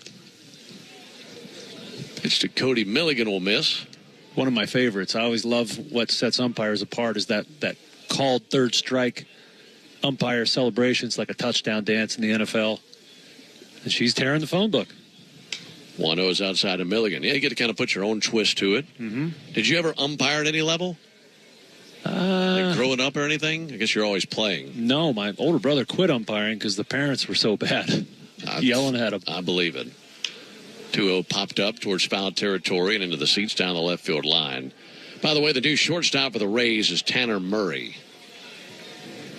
He's in at shortstop. I umpired, 3 or 4 summers. And your strike 3 call kind of evolves a little bit. Yeah. What'd you go with? Well, I started out kind of modest, but then the more comfortable you get, the more elaborate you get with your call. There's a ball outside. And I kind of went the old school route. I'd throw up my right hand and then I'd do the phone book. Throw the magic, tear the phone book. That's right. Okay. 3-1 to Milligan, fouled back. And I wanted to go kind of Dutch Renner and just yell strike with every pitch. I just thought that was a little bit too much for Height Walcott Park back in Madison, Mississippi. But, yeah, I kind of enjoyed a toss up the Magic and then kind of a crank the lawnmower almost. 3-2 swung on, missed by Milligan. Yeah, it was fun, though. I think my favorite one is John Tumpain, who does like a stabbing motion. And it looks like he's stabbing the catcher. Yeah, the Ripper. The Ripper. John the Ripper.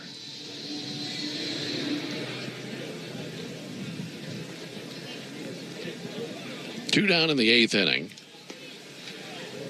There's a ball, though. By the way, completely unrelated to anything we're talking about. Did you see that they had a positive DNA match here in the last few months for Jack the Ripper? No. And a mystery solved that was a few hundred years old, I believe it is. Pitch swung on and missed by Drew Compton. Was it an Ingram? It was not. I thought that'd be right up your alley. 1-1 is in there for a call strike. You can Google it. That's interesting. Jack the Ripper. I think they've got the guy was a suspect, but they've got DNA evidence now that they could zero in on the killer, Jack the Ripper. 1-2 pitch misses high. So when you say John the Ripper Tumpain, that's what I think about.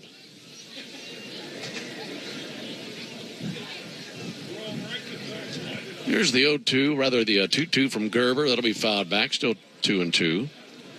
I should have figured you for a toss the Magic guy. Yeah. You know, now that you're a golfer, you know, you make a good shot, you got to toss the Magic. Well, it's kind of like, look at me, I'm about to do something, and wham! So I've got everybody's attention. 2-2 in the air to right field. Narciso Polanco will squeeze out number 3. Yeah, so you got to get their attention and then hit them with the finishing move. Announce your presence with authority. We go to the bottom of the 8th inning, 2-0 Rays. Meanwhile, at Xfinity. We engineered Xfinity Internet with 99.99% network reliability. Plus, Xfinity Mobile with Wi-Fi Power Boost gives you ultra-fast Wi-Fi at home and on the go. Posting my tap dancing videos is easier than ever. Now through April 17th, get 300 megabit Xfinity Internet and 1 unlimited mobile line together for $30 a month for 1 year. Learn more at Xfinity.com. Requires paperless billing and auto pay to stored bank account. Restrictions apply. Equipment tax and fees extra. After promo regular rates apply. Xfinity Internet required. Actual speeds vary. When you buy a Subaru from Subaru of Gwinnett, you're buying more than a vehicle. You're buying safety for your family, an investment that will hold its value, and something that will last a long time. You're buying trust. For a limited time, celebrate all the 2025 models during the Subaru A Lot to Love event, now through March 31st. Whether you're looking to match your adventurous spirit with the 2025 Subaru Outback or lean on the reliability of the 2025 Subaru Forester, Subaru of Gwinnett has the perfect fit for your family. Stop in for a test drive on Satellite Boulevard in Duluth or start your shopping online at SubaruofGwinnett.com. Hey Braves fans, spring and warm weather are officially here, and you know what that means. Bugs, termites, mosquitoes, ants, and roaches will be out in full force. Luckily, you can trust the pros at Arrow Exterminators to keep your home pest-free inside and out. Arrow Exterminators protects homes and businesses and is the official pest control provider of Truist Park and the Atlanta Braves, so you know that you're getting the best from the best. To set up a free pest inspection, call 888-GO-ARROW or visit arrowexterminators.com. That's 888-GO-ARROW or visit arrowexterminators.com. Don't miss an incredible lineup of Braves giveaways this season, including bobbleheads, collectibles, and a replica jersey. Visit Braves.com/promos to see them all. Into the bottom of the 8th inning, it's a 2-0 lead for the Rays. Climbing in now for the Rays, it is Angel Mateo is actually the batter. And he'll take the ball outside. Let's pause 10 seconds for station identification on the Braves Radio Network. Atlanta Braves spring training is live on WIFN Atlanta, a Dickey broadcasting station, 1340 and 103.7 FM. Angel Mateo swings and misses. Got a 1-1 count. New left fielder for the Braves, Geraldo Quintero. Here's the 1-1 pitch from A.J. Smith-Shawver. Little flare to right field. Coming along Milligan. Plays it on the hop. Leadoff single by Angel Mateo. Ben Darren and Jay Chad with you from Charlotte Sports Park. 2-0 Rays are in the bottom of the 8th inning. And what we're seeing on the mound for the Braves today, saw 4 innings out of Chris Sale. A.J. Smith-Shawver is in his 4th inning of work. And Drake Baldwin going the distance behind the plate. It's that time of spring, isn't it? It sure is. Yeah, it looks like he's going to catch 9 today. Yeah, it worked out nicely. A.J. Smith-Shawver was originally listed to start yesterday, but Drake can come here and catch both of these guys in this road game today. Check swing. And Jamie Westbrook did not go. 1 ball and no strikes.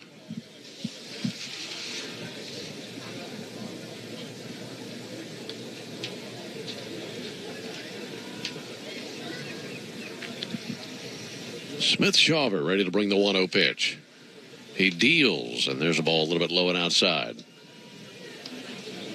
Just looking at my scorebook here, notice the only 2 runs that have scored off AJ have been early inning walks. One was the second batter in the 5th inning, and then, in the 6th inning, and 5th inning, and then the first batter of the 7th, both scored. Runner goes, 2-0 pitch is a ball high, thrown down by Drake Baldwin's in the center field. Up on his feet from second base on Mateo. He'll trot to third base. Stolen base and an E2. Yeah, Drake probably frustrated with that throw. It just sailed on him a little bit. The right-handed thrower. His catchers work really hard on throwing a ball to second base that doesn't tail too much for the shortstop and the second baseman to catch. If it moves too much, it gets hard to catch with that incoming runner as well. So Braves catchers work on backspinning that baseball.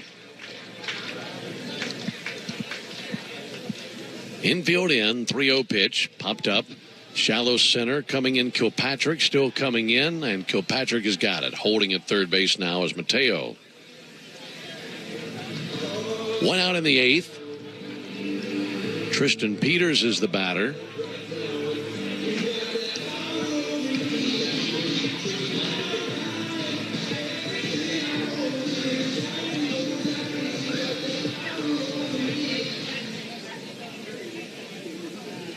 Infield remains in. Runner at third, 1 out. Smith-Shawver trying to pitch through the jam here. This is low and inside. 1 ball and no strikes. Had a bit of a jam in the 5th inning. Allowed a 1 run to score and a sac fly. And then another little jam in the 7th inning when Caballero stole 2 bases and then scored on a single. 1-0 to Tristan Peters. Low and outside. Good knockdown by Drake Baldwin.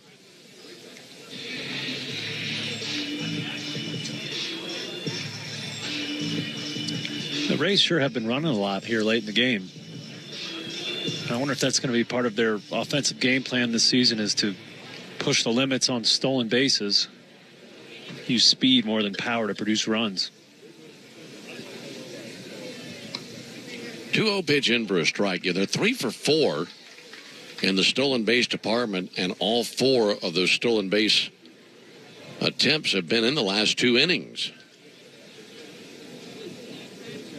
Smith-Shawver, right of the belt buckle. And the 2-1 to the plate.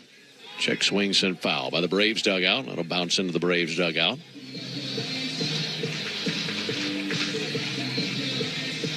Two and 2 on Tristan Peters. A.J. Smith-Shawver has 2 strikeouts to this point. He would love number 3 right here. And he cuts loose a 2-2. Came inside, almost hit him.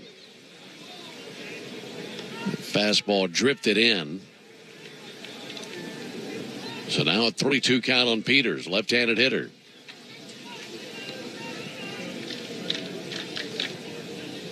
Only 1 down in the inning with a runner at third. 3-2 pitch on a flare in the air to center field. Kilpatrick to his right. Kilpatrick has it. Tagging at third base, Mateo. He'll trot in and score. The sac fly makes it 3-0 Rays.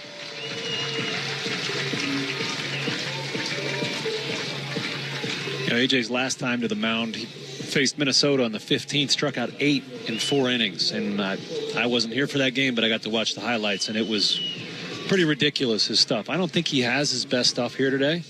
This is a great learning opportunity, because when you go out there for 30 starts, 32 starts in the major leagues, you're not going to have your stuff every day. So he's got to figure out how to get some outs.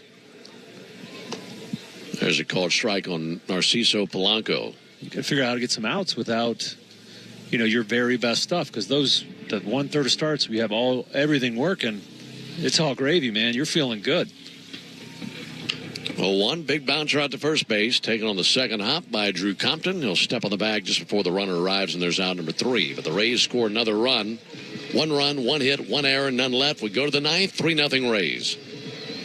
At Marietta Eye Clinic, we understand the importance of good vision. Whether it's reading, driving, or playing sports, clear vision is essential. And we have all the bases covered, from annual eye exams and our full-service in-house optical department to advanced surgical procedures and management of serious eye diseases. Marietta Eye Clinic's 35 expert doctors and staff provide award-winning eye care. Pick from one of our 12 Atlanta area locations and schedule an appointment online at MariettaEye.com. Marietta Eye Clinic, your vision is our priority.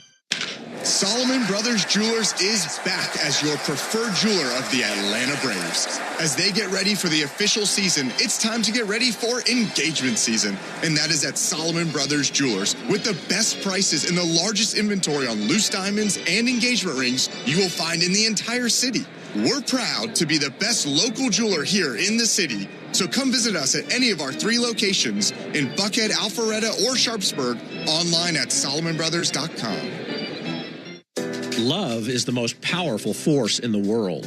Real love, that is. Real love gives more than it takes, commits more than it demands. Real love is a decision, not a feeling. It's action, not emotion. It's self-sacrifice for the well-being of others. God himself is this love, and he sent Jesus because he loves us. Would you consider getting in on it, receiving it, and then giving it wildly to those around you? This is Tom Gray, and This Stuff Matters. ThisStuffMatters.net. Well, it's last call for the Braves here at Cooler Day Park. They're trailing 3-0, so we got a 3-run mountain to climb here to tie this game up. It'll be a tough cookie on the mound. You got Pete Fairbanks. It's the Rays closer. He's a big righty, 6'6", 225. Throws pretty dang hard, too. Upper 90s with his fastball and a really good slider to go with that. Pete's been with the Rays for the last 5-6 seasons in the major leagues. 2023 picked up 25 saves. Last year picked up 23 saves. So pretty good guy at the back end of this Rays bullpen. Let's see if these Braves can put some marks up on the scoreboard against him. Titus Dimitru there to greet him, leading it off here in the 9th inning. Titus came on a pinch run in the 6th inning. First trip to the plate, he's swinging. Deep drive to right field. Narciso Polanco going to go back. It's over his head, and then a one-hop to the wall. Into second base, Titus Dimitru. A double right out of the box and a great start here in the 9th inning.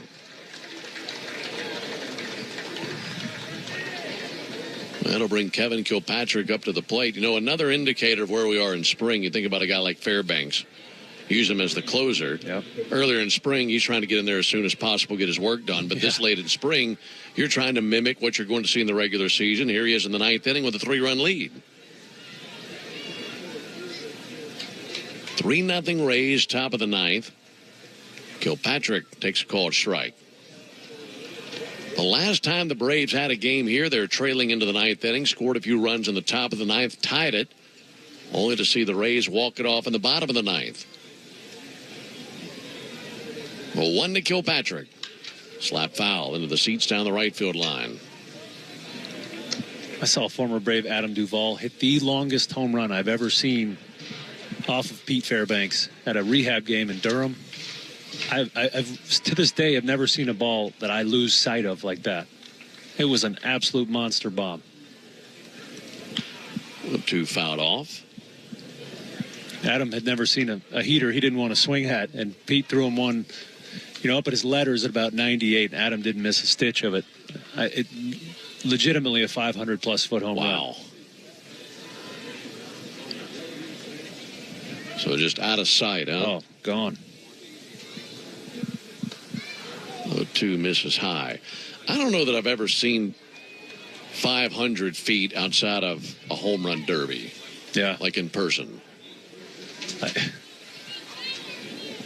I don't remember what year it was, if there was StatCast, but this, I still think about it sometimes. Still laugh with Doovie about it.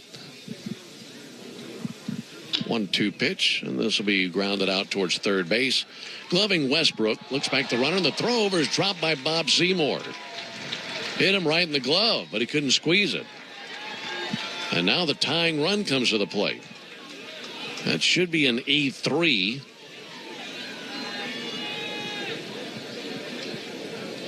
That's the second error allowed by the Rays. Westbrook had to get it over there quickly because Kilpatrick was motoring down the line, but if Seymour squeezes it, it's an out. Here's Colby Jones. Jones takes the ball up and in. And it is an E3 charged to Bob Seymour.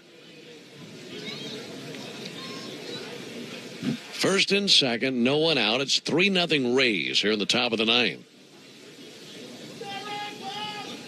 Fairbanks brings it, and a called strike on Colby Jones.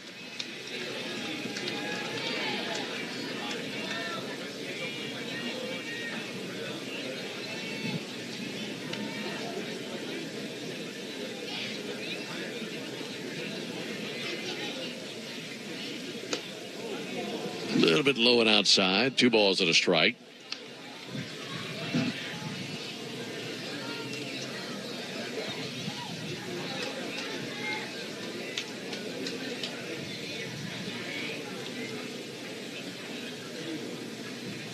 Righty-righty matchup, and the pitch to Jones misses high. The longest homer the Braves have hit in the StatCast era, Ronald hit one 495. Not quite 500.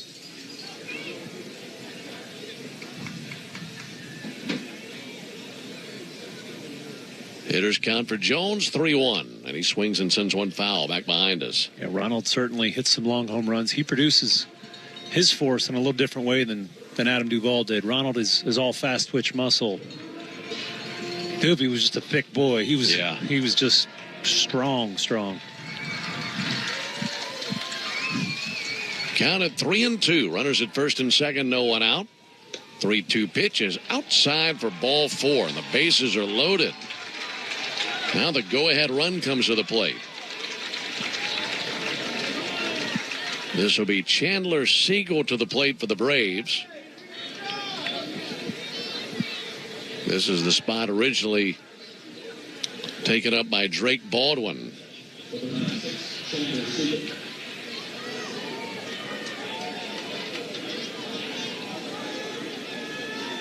So the inning has gone double, error, walk.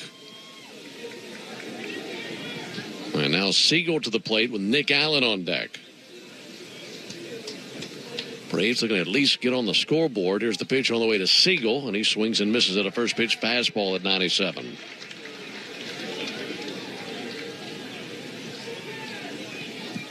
Braves making it interesting here in the top of the ninth inning.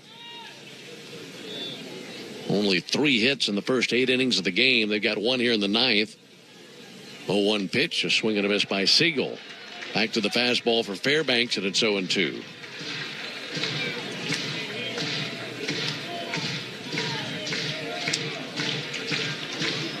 Time called by Siegel. I know for a closer, it's got to be really hard to mimic the adrenaline and the rush that you get when you're trying to close a game, at least in the regular season. 0-2 pitch. That'll miss high. It's hard in spring training to mimic that adrenaline rush of what you'd face in the regular season. But, hey, the bases are loaded. It's the ninth inning. Yeah. And I'm sure he's kind of got the juices flowing a little bit. I think he does. Yeah, that fastball's creeping up in velocity. He's sniffing a strikeout right here. 1-2 to Siegel. And he swings and misses at strike 3. 98-mile-an-hour fastball and 1 down here in the ninth inning. But I've said it early in spring training, the outings that mattered the most to me as a relief pitcher that knew I was on the team were my first one and my last one. And we're getting close to here. Fairbanks might make one more appearance before the season, but he wants to get this done for sure. So here's Nick Allen, right-on-right matchup. Fairbanks and Allen pitch on the way, and Allen takes a breaking ball for a strike. The Braves have loaded the bases, and 1 down in the top of the ninth, trailing 3-0. Dimitru at third, Kilpatrick at second, Jones at first. And the 0-1 to Allen, up and in. 1 ball and 1 strike. Matt Batten is on deck for the Braves.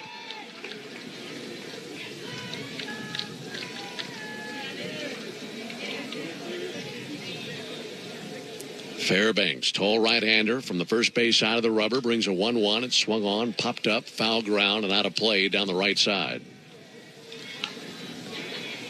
Well, at this point in the game, this is the guy you want up at the plate. And Nick Allen, been in the major leagues, puts together a good at-bat, good contact hitter, having himself a really nice spring this spring. Hitting .393 thus far. See if he can get it done here with 2 strikes. Big hole on the right side of the infield. Fairbanks throwing lots of fastballs, 97, 98. Here's the 1-2 pitch. He swings and lifts one to shallow right field. Polanco over to his left towards the line. Can't come up with it. Off of his glove. It rolls free in foul ground. Everybody advances 1 base. The bases remain loaded, and it's a 3-1 game. Polanco into his left on a tricky fly ball down the line, hit him right in the glove. And that's twice this inning. The Rays have had a ball hit them in the glove and they couldn't squeeze it. So now it's a 3-1 game with 1 down. The bases remain loaded, and the tying run is in scoring position.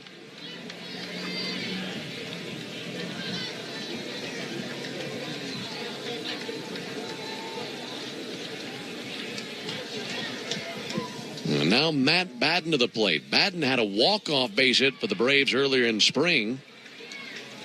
First pitch on the way to Batten. Ground ball up the middle, base hit. Coming in Kilpatrick. Right behind him, Jones. The Braves have tied the game. It's 3 apiece here in the 9th inning on the base hit by Matt Batten. And they come fighting back here in the top of the 9th inning with some of the reserves on the field. Yeah, those 2 errors are proving costly. And that looks like it's it for Fairbanks. Ran out of pitches. Only 1 out. And that will be it for Fairbanks. And he walks off the field shaking his head. You know, he's frustrated. 2 errors in the inning, a walk, and 2 errors really where I mean, those are bad errors. I know there's no such thing as a good error, but those are errors that really make you shake your head. Just reading Pete Fairbanks' lips as he's coming off the field, and I saw him say, "Can't play baseball." You know, us pitchers, we think that everybody should make every play. And as you said, those were 2 balls that were in his first baseman and his right fielder's gloves. 2 balls you expect to be out. So right. I understand his frustration, but, you know, nobody's perfect, not even Pete. Can't play baseball, Can't play baseball. So probably, I would imagine, why are you here if you can't play baseball? Big Bob Seymour was worried about his sales quota down at Big Bob Seymour Chevrolet. He wasn't worried about catching the ball. This will be Sean Hunley, the new pitcher. Big right-hander, 6'4", 225 out of Hermitage, Tennessee. And greeting him will be Cody Milligan. Actually, Milligan on deck. It's Jose Quintero's spot in the order. The go-ahead run for the Braves is in scoring position. Remember, only 1 out.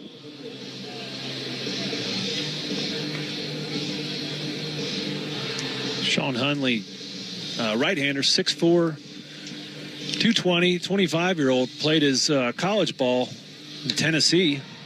Last year, pitched in AA and AAA for these Rays.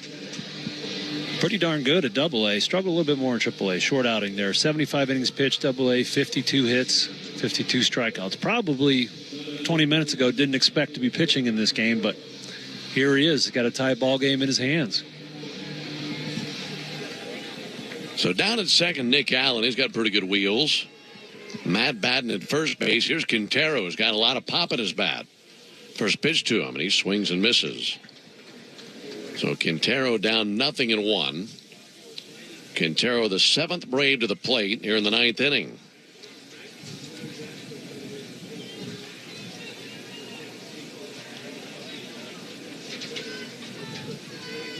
Well, 1 pitch. That'll miss low. Tell you what you're going to see is another inning out of A.J. Smith-Shawver, aren't we? Just thinking the same thing. Looking down in the bullpen in left field. Nobody's throwing, so A.J.'s going to get his 5th inning of work here today.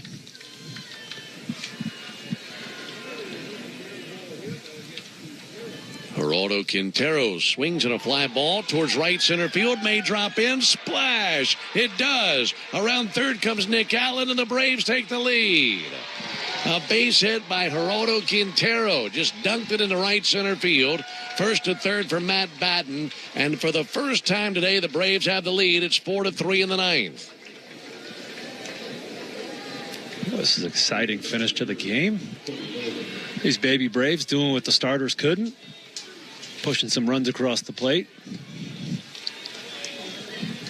We've seen this a handful of times this spring by some of these minor leaguers. Just a never say die mentality, even in spring training games. There's Cody Milligan.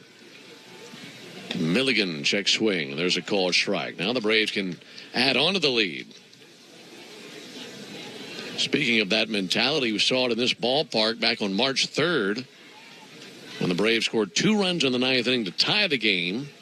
There goes Quintero. Pitch swung and missed by Milligan. Throw down to second base is not in time.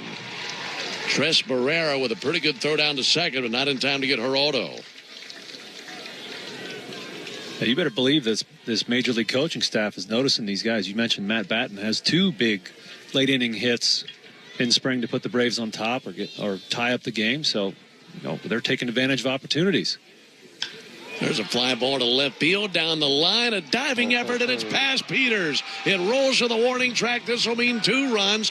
Taking off his helmet as he flies around second. Milligan. He's heading for third. It's a bases clearing triple. And it's now 6-3 Braves on the triple by Cody Milligan. Boy, he knew that he was off to the races. He was between first and second. With his right hand, took the batting helmet off and threw it behind him, and he took off around second base. Oh, that was awesome. That was kind of a do-or-die play out there in left for Peters. And he died. He dived. He dived, and he died. Just watch the ball roll past him. The 6-3 ball game. Still just 1 out. Here's Drew Compton with the infield in, and he takes a ball low. Boy, what an exciting ninth for the Braves.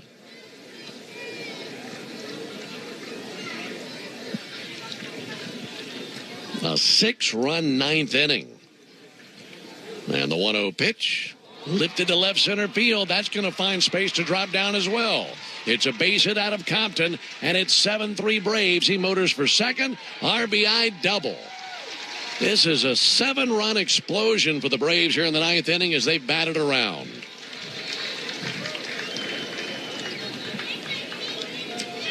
Base hit after base hit after base hit.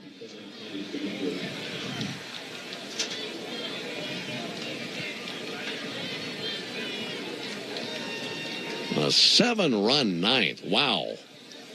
There's Titus Dimitru. And he'll take a ball low. This inning started with a double by Dimitru.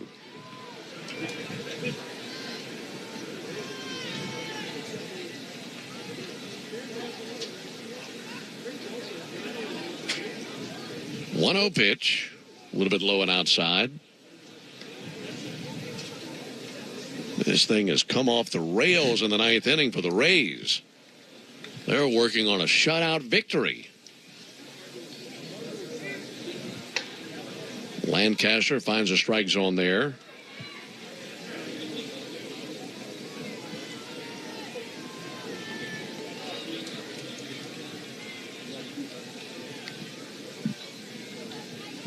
There's the 2-1 pitch on the way to Dimitru. Low and outside, 3-1. Well, you go from being shut out through 8 innings to, if by my memory this is accurate, I'm pretty sure this is the biggest half inning all spring. 3-1 pitch, chop foul. Right behind the plate it bounces. And this came off the Rays closer, Fairbanks. He gave up 5 unearned runs in a third of an inning. Yeah, he's not going to be happy about that.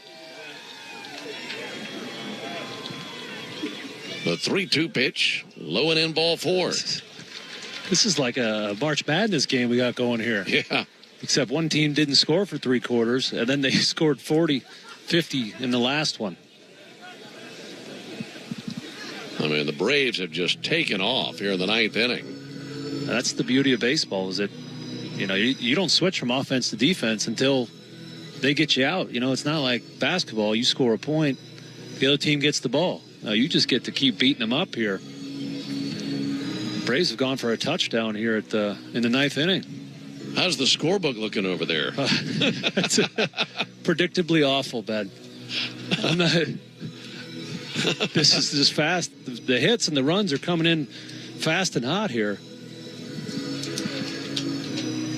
Kevin Kilpatrick up to the plate. Here's how the inning has gone. Double, error, walk, strikeout, another error, 2 RBI single, 2 RBI triple, RBI double, and a walk. Kevin Kilpatrick takes a called strike. I mean, you're trailing 3-0 into the ninth. You feel like you're doing pretty good just to get the tying run to the plate. But for the Braves here in the ninth inning, they've been off to the races. 0-1 pitch, inside-out swing, sent foul into the seats down the first base line. So, 10 men have come to the plate, and everybody but one reached to this point. One guy's even reached twice in Dimitru. There's a called third strike on the outside corner. And the little internal clock in my head was going off. I was thinking, man, this is a long time for A.J. Smith-Shawver to sit. Look out there in the left field bullpen. It looks like the Braves do have a left-hander going. That seems to be the right call after a long sit like that. Yeah, we're probably 20, 25 minutes into this top of this ninth. Colby Jones takes a called strike. Colton Ingram is out there tossing. Any relation? I don't think so. He's a Georgia boy. I don't have any relatives from Georgia. But close enough. Here's the 0-1 pitch. That'll miss low and outside. Gets away from the catcher. Barrera can't find it. And advancing to second, Dimitru over to third base, Compton. So a wild pitch by Lancaster. 7-3 Braves, top of the ninth. All 7 runs have come here in the ninth inning. Well, if Colton comes out with big muscles, a silky baritone, and good-looking slick back hair, I'm going to start asking you questions. Okay. Here's a 1-1. That'll miss low and outside. If I find out I've got a son in the Braves organization, I'm going to be thrilled. Hey, welcome to the family, son. 2-1 on Colby Jones. There's a chopper out to third. Westbrook has it. And his throw across is in time for out number 3. Well, it's a very productive ninth inning for the Braves. 7 runs across. They'll take it to the bottom of the ninth. We'll make it a family affair when we come back. 7-3 Atlanta. Spring is in the air, Braves fans. As the Braves get Truist Park ready for opening day, it's time to get your lawn in shape, too. As the official partner of the Atlanta Braves grounds crew, Pennington knows what it takes to grow a lush, healthy lawn. With over 80 years of history rooted right here in Braves country, Pennington helps you grow a yard you can be proud of. Gear up for spring with Pennington Grass Seed. Available at the Home Depot. There's a tidal wave of clean car happiness sweeping across Braves country. Tidal Wave Auto Spa is Braves fans' go-to car wash destination for a game day ready ride. With over 285 locations, Tidal Wave makes it easier than ever to keep your vehicle sparkling clean this spring. Experience the ultimate clean at Tidal Wave Auto Spa, the official car wash of the Atlanta Braves. Visit TidalWaveAutospa.com today to find a location near you. My car is happy. I am happy. Tidal Wave Auto Spa. Lexus invites you to experience the thoughtful design. Nice. Exhilarating performance. Whoa. And attention to every detail that makes a Lexus so, well, amazing. Get offers on select models at the Invitation to Lexus sales event, now through March 31st. Experience amazing at your Lexus dealer.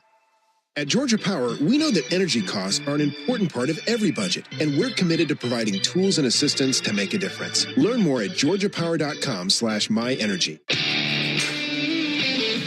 Well, moving into the bottom of the ninth inning here at Charlotte Sports Park, it's really turned this game on the head in the top of the ninth. Braves strike for 7 runs off 2 Rays relievers, including their regular season closer, Pete Fairbanks. So A.J. Smith-Shawver, long wait in the dugout, so he's done for the day. He went 4 innings, gave up 3 runs. On to relieve him, lefty Colton Ingram, he's a 28-year-old Georgia boy, pitched at Columbus State University. He'd love a 3-up, 3-down inning. Here's Tres Barrera. First pitch misses low and inside. So the Braves got 4 innings out of Sale, 4 innings out of Smith-Shawver. And now it's Ingram here in the 9th inning. Left-hander misses low and outside. 2 balls, no strikes. Alongside Darren O'Day and our producer-engineer Jonathan Chadwick, Ben Ingram here with you. It's a 7-3 lead for the Braves in the bottom of the 9th. This is 7, 8, 9 in the order for the Rays. Pitch on the way to Barrera is inside, 3-0. I think that Mr. Ingram collected a lot of hats last season. He pitched for 4 different AAA teams. Syracuse Mets, the Round Rock Express, the Memphis Redbirds, Sacramento River Cats. So that's 4 different organizations in AAA. 3 different time zones. There's a called strike. Yeah.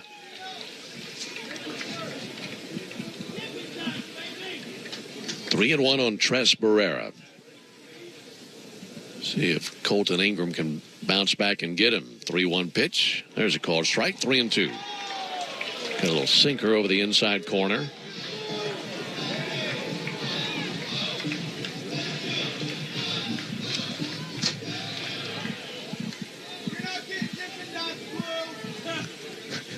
Three-2.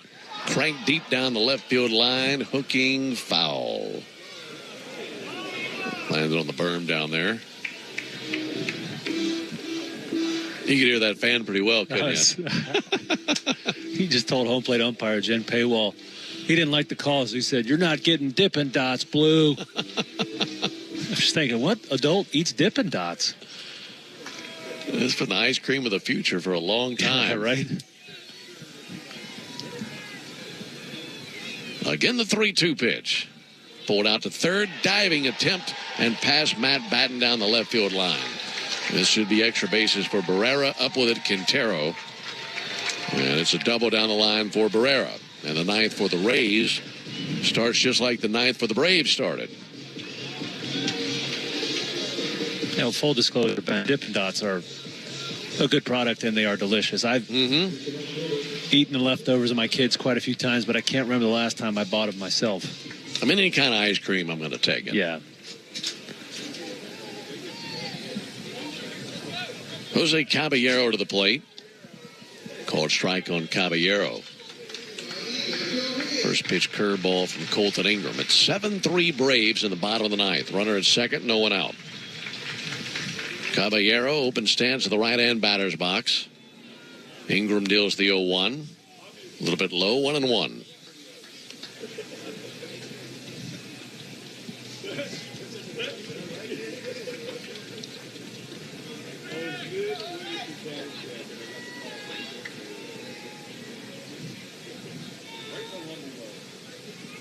One pitch. Low and outside.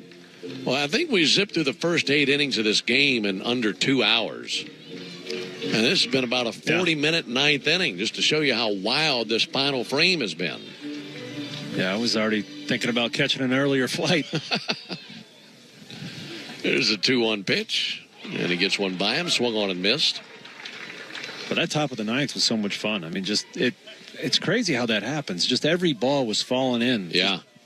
Braves rounding every base, taking lots of left turns. It was fun to watch. And the 2-2 to the plate. Struck him out. Swung on and missed. Elevated a fastball. One out here in the 9th inning. Yeah, in the first 8 innings of the game, the Braves had 3 base hits. That was it. And then they had 5 hits in the 9th. And every player who came to the plate was finding a hole. 7 runs scored. Only 2 were earned.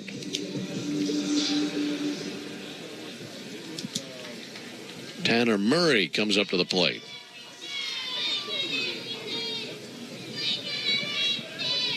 And Murray takes the ball low and inside. But yeah, altogether, a dozen Braves came to the plate in the 9th inning. Biggest inning we've seen out of the Braves all spring, with a 7-run 9th. You mentioned the dimensions of this park. We haven't even had a ball threaten to going out of here. We scored 10 runs, so it's it is an exciting brand of baseball. 1-0 pitch. Softly tapped up the third baseline. Batten charges, bare hands, fires, got him. That's an electric play over there at third base by Matt Batten. Well done. Even his teammates are clapping for him. Wow. He had a play like that a couple days ago, and he didn't make it. And I said, man, if Austin Riley was still out there, that's probably an out. Well, what a quick study Matt Batten is. That was a heck of a play. That was do or die. He had to barehand it and make a really strong, accurate throw to get that out. Back to the top of the order to Johnny DeLuca. He's been in there the entire way for the Rays. They're down to their final out. Colton Ingram pipes in a fastball for a strike.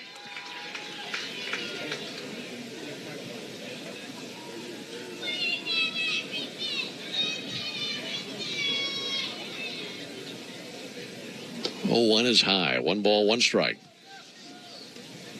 With 1 more out, the Braves would improve to 11, 12, and 3 this spring.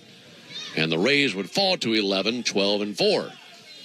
If Grapefruit League records mean anything to you. Here's a 1-1 pitch. Popped up right field. Over to his right, Milligan. He's under it. He's got it, and the Braves win. Well, the Braves had absolutely nothing for them for 8 innings. And then they come out in the 9th and drop a sledgehammer on the Rays with a 7-run 9th, overcoming a 3-run deficit. And they win this game by a final score of 7-3. Back with the totals after this. Visit the spring home for your Atlanta Braves, not far from the #1 beach in the U.S. Take a road trip to Northport in Sarasota County, Florida for wide-open outdoor adventures and lots of family-friendly fun. You can even dine at the Tomahawk Tiki Bar at Cool Today Park and see the Braves spring training stadium. Check it all out at visitsarasota.com.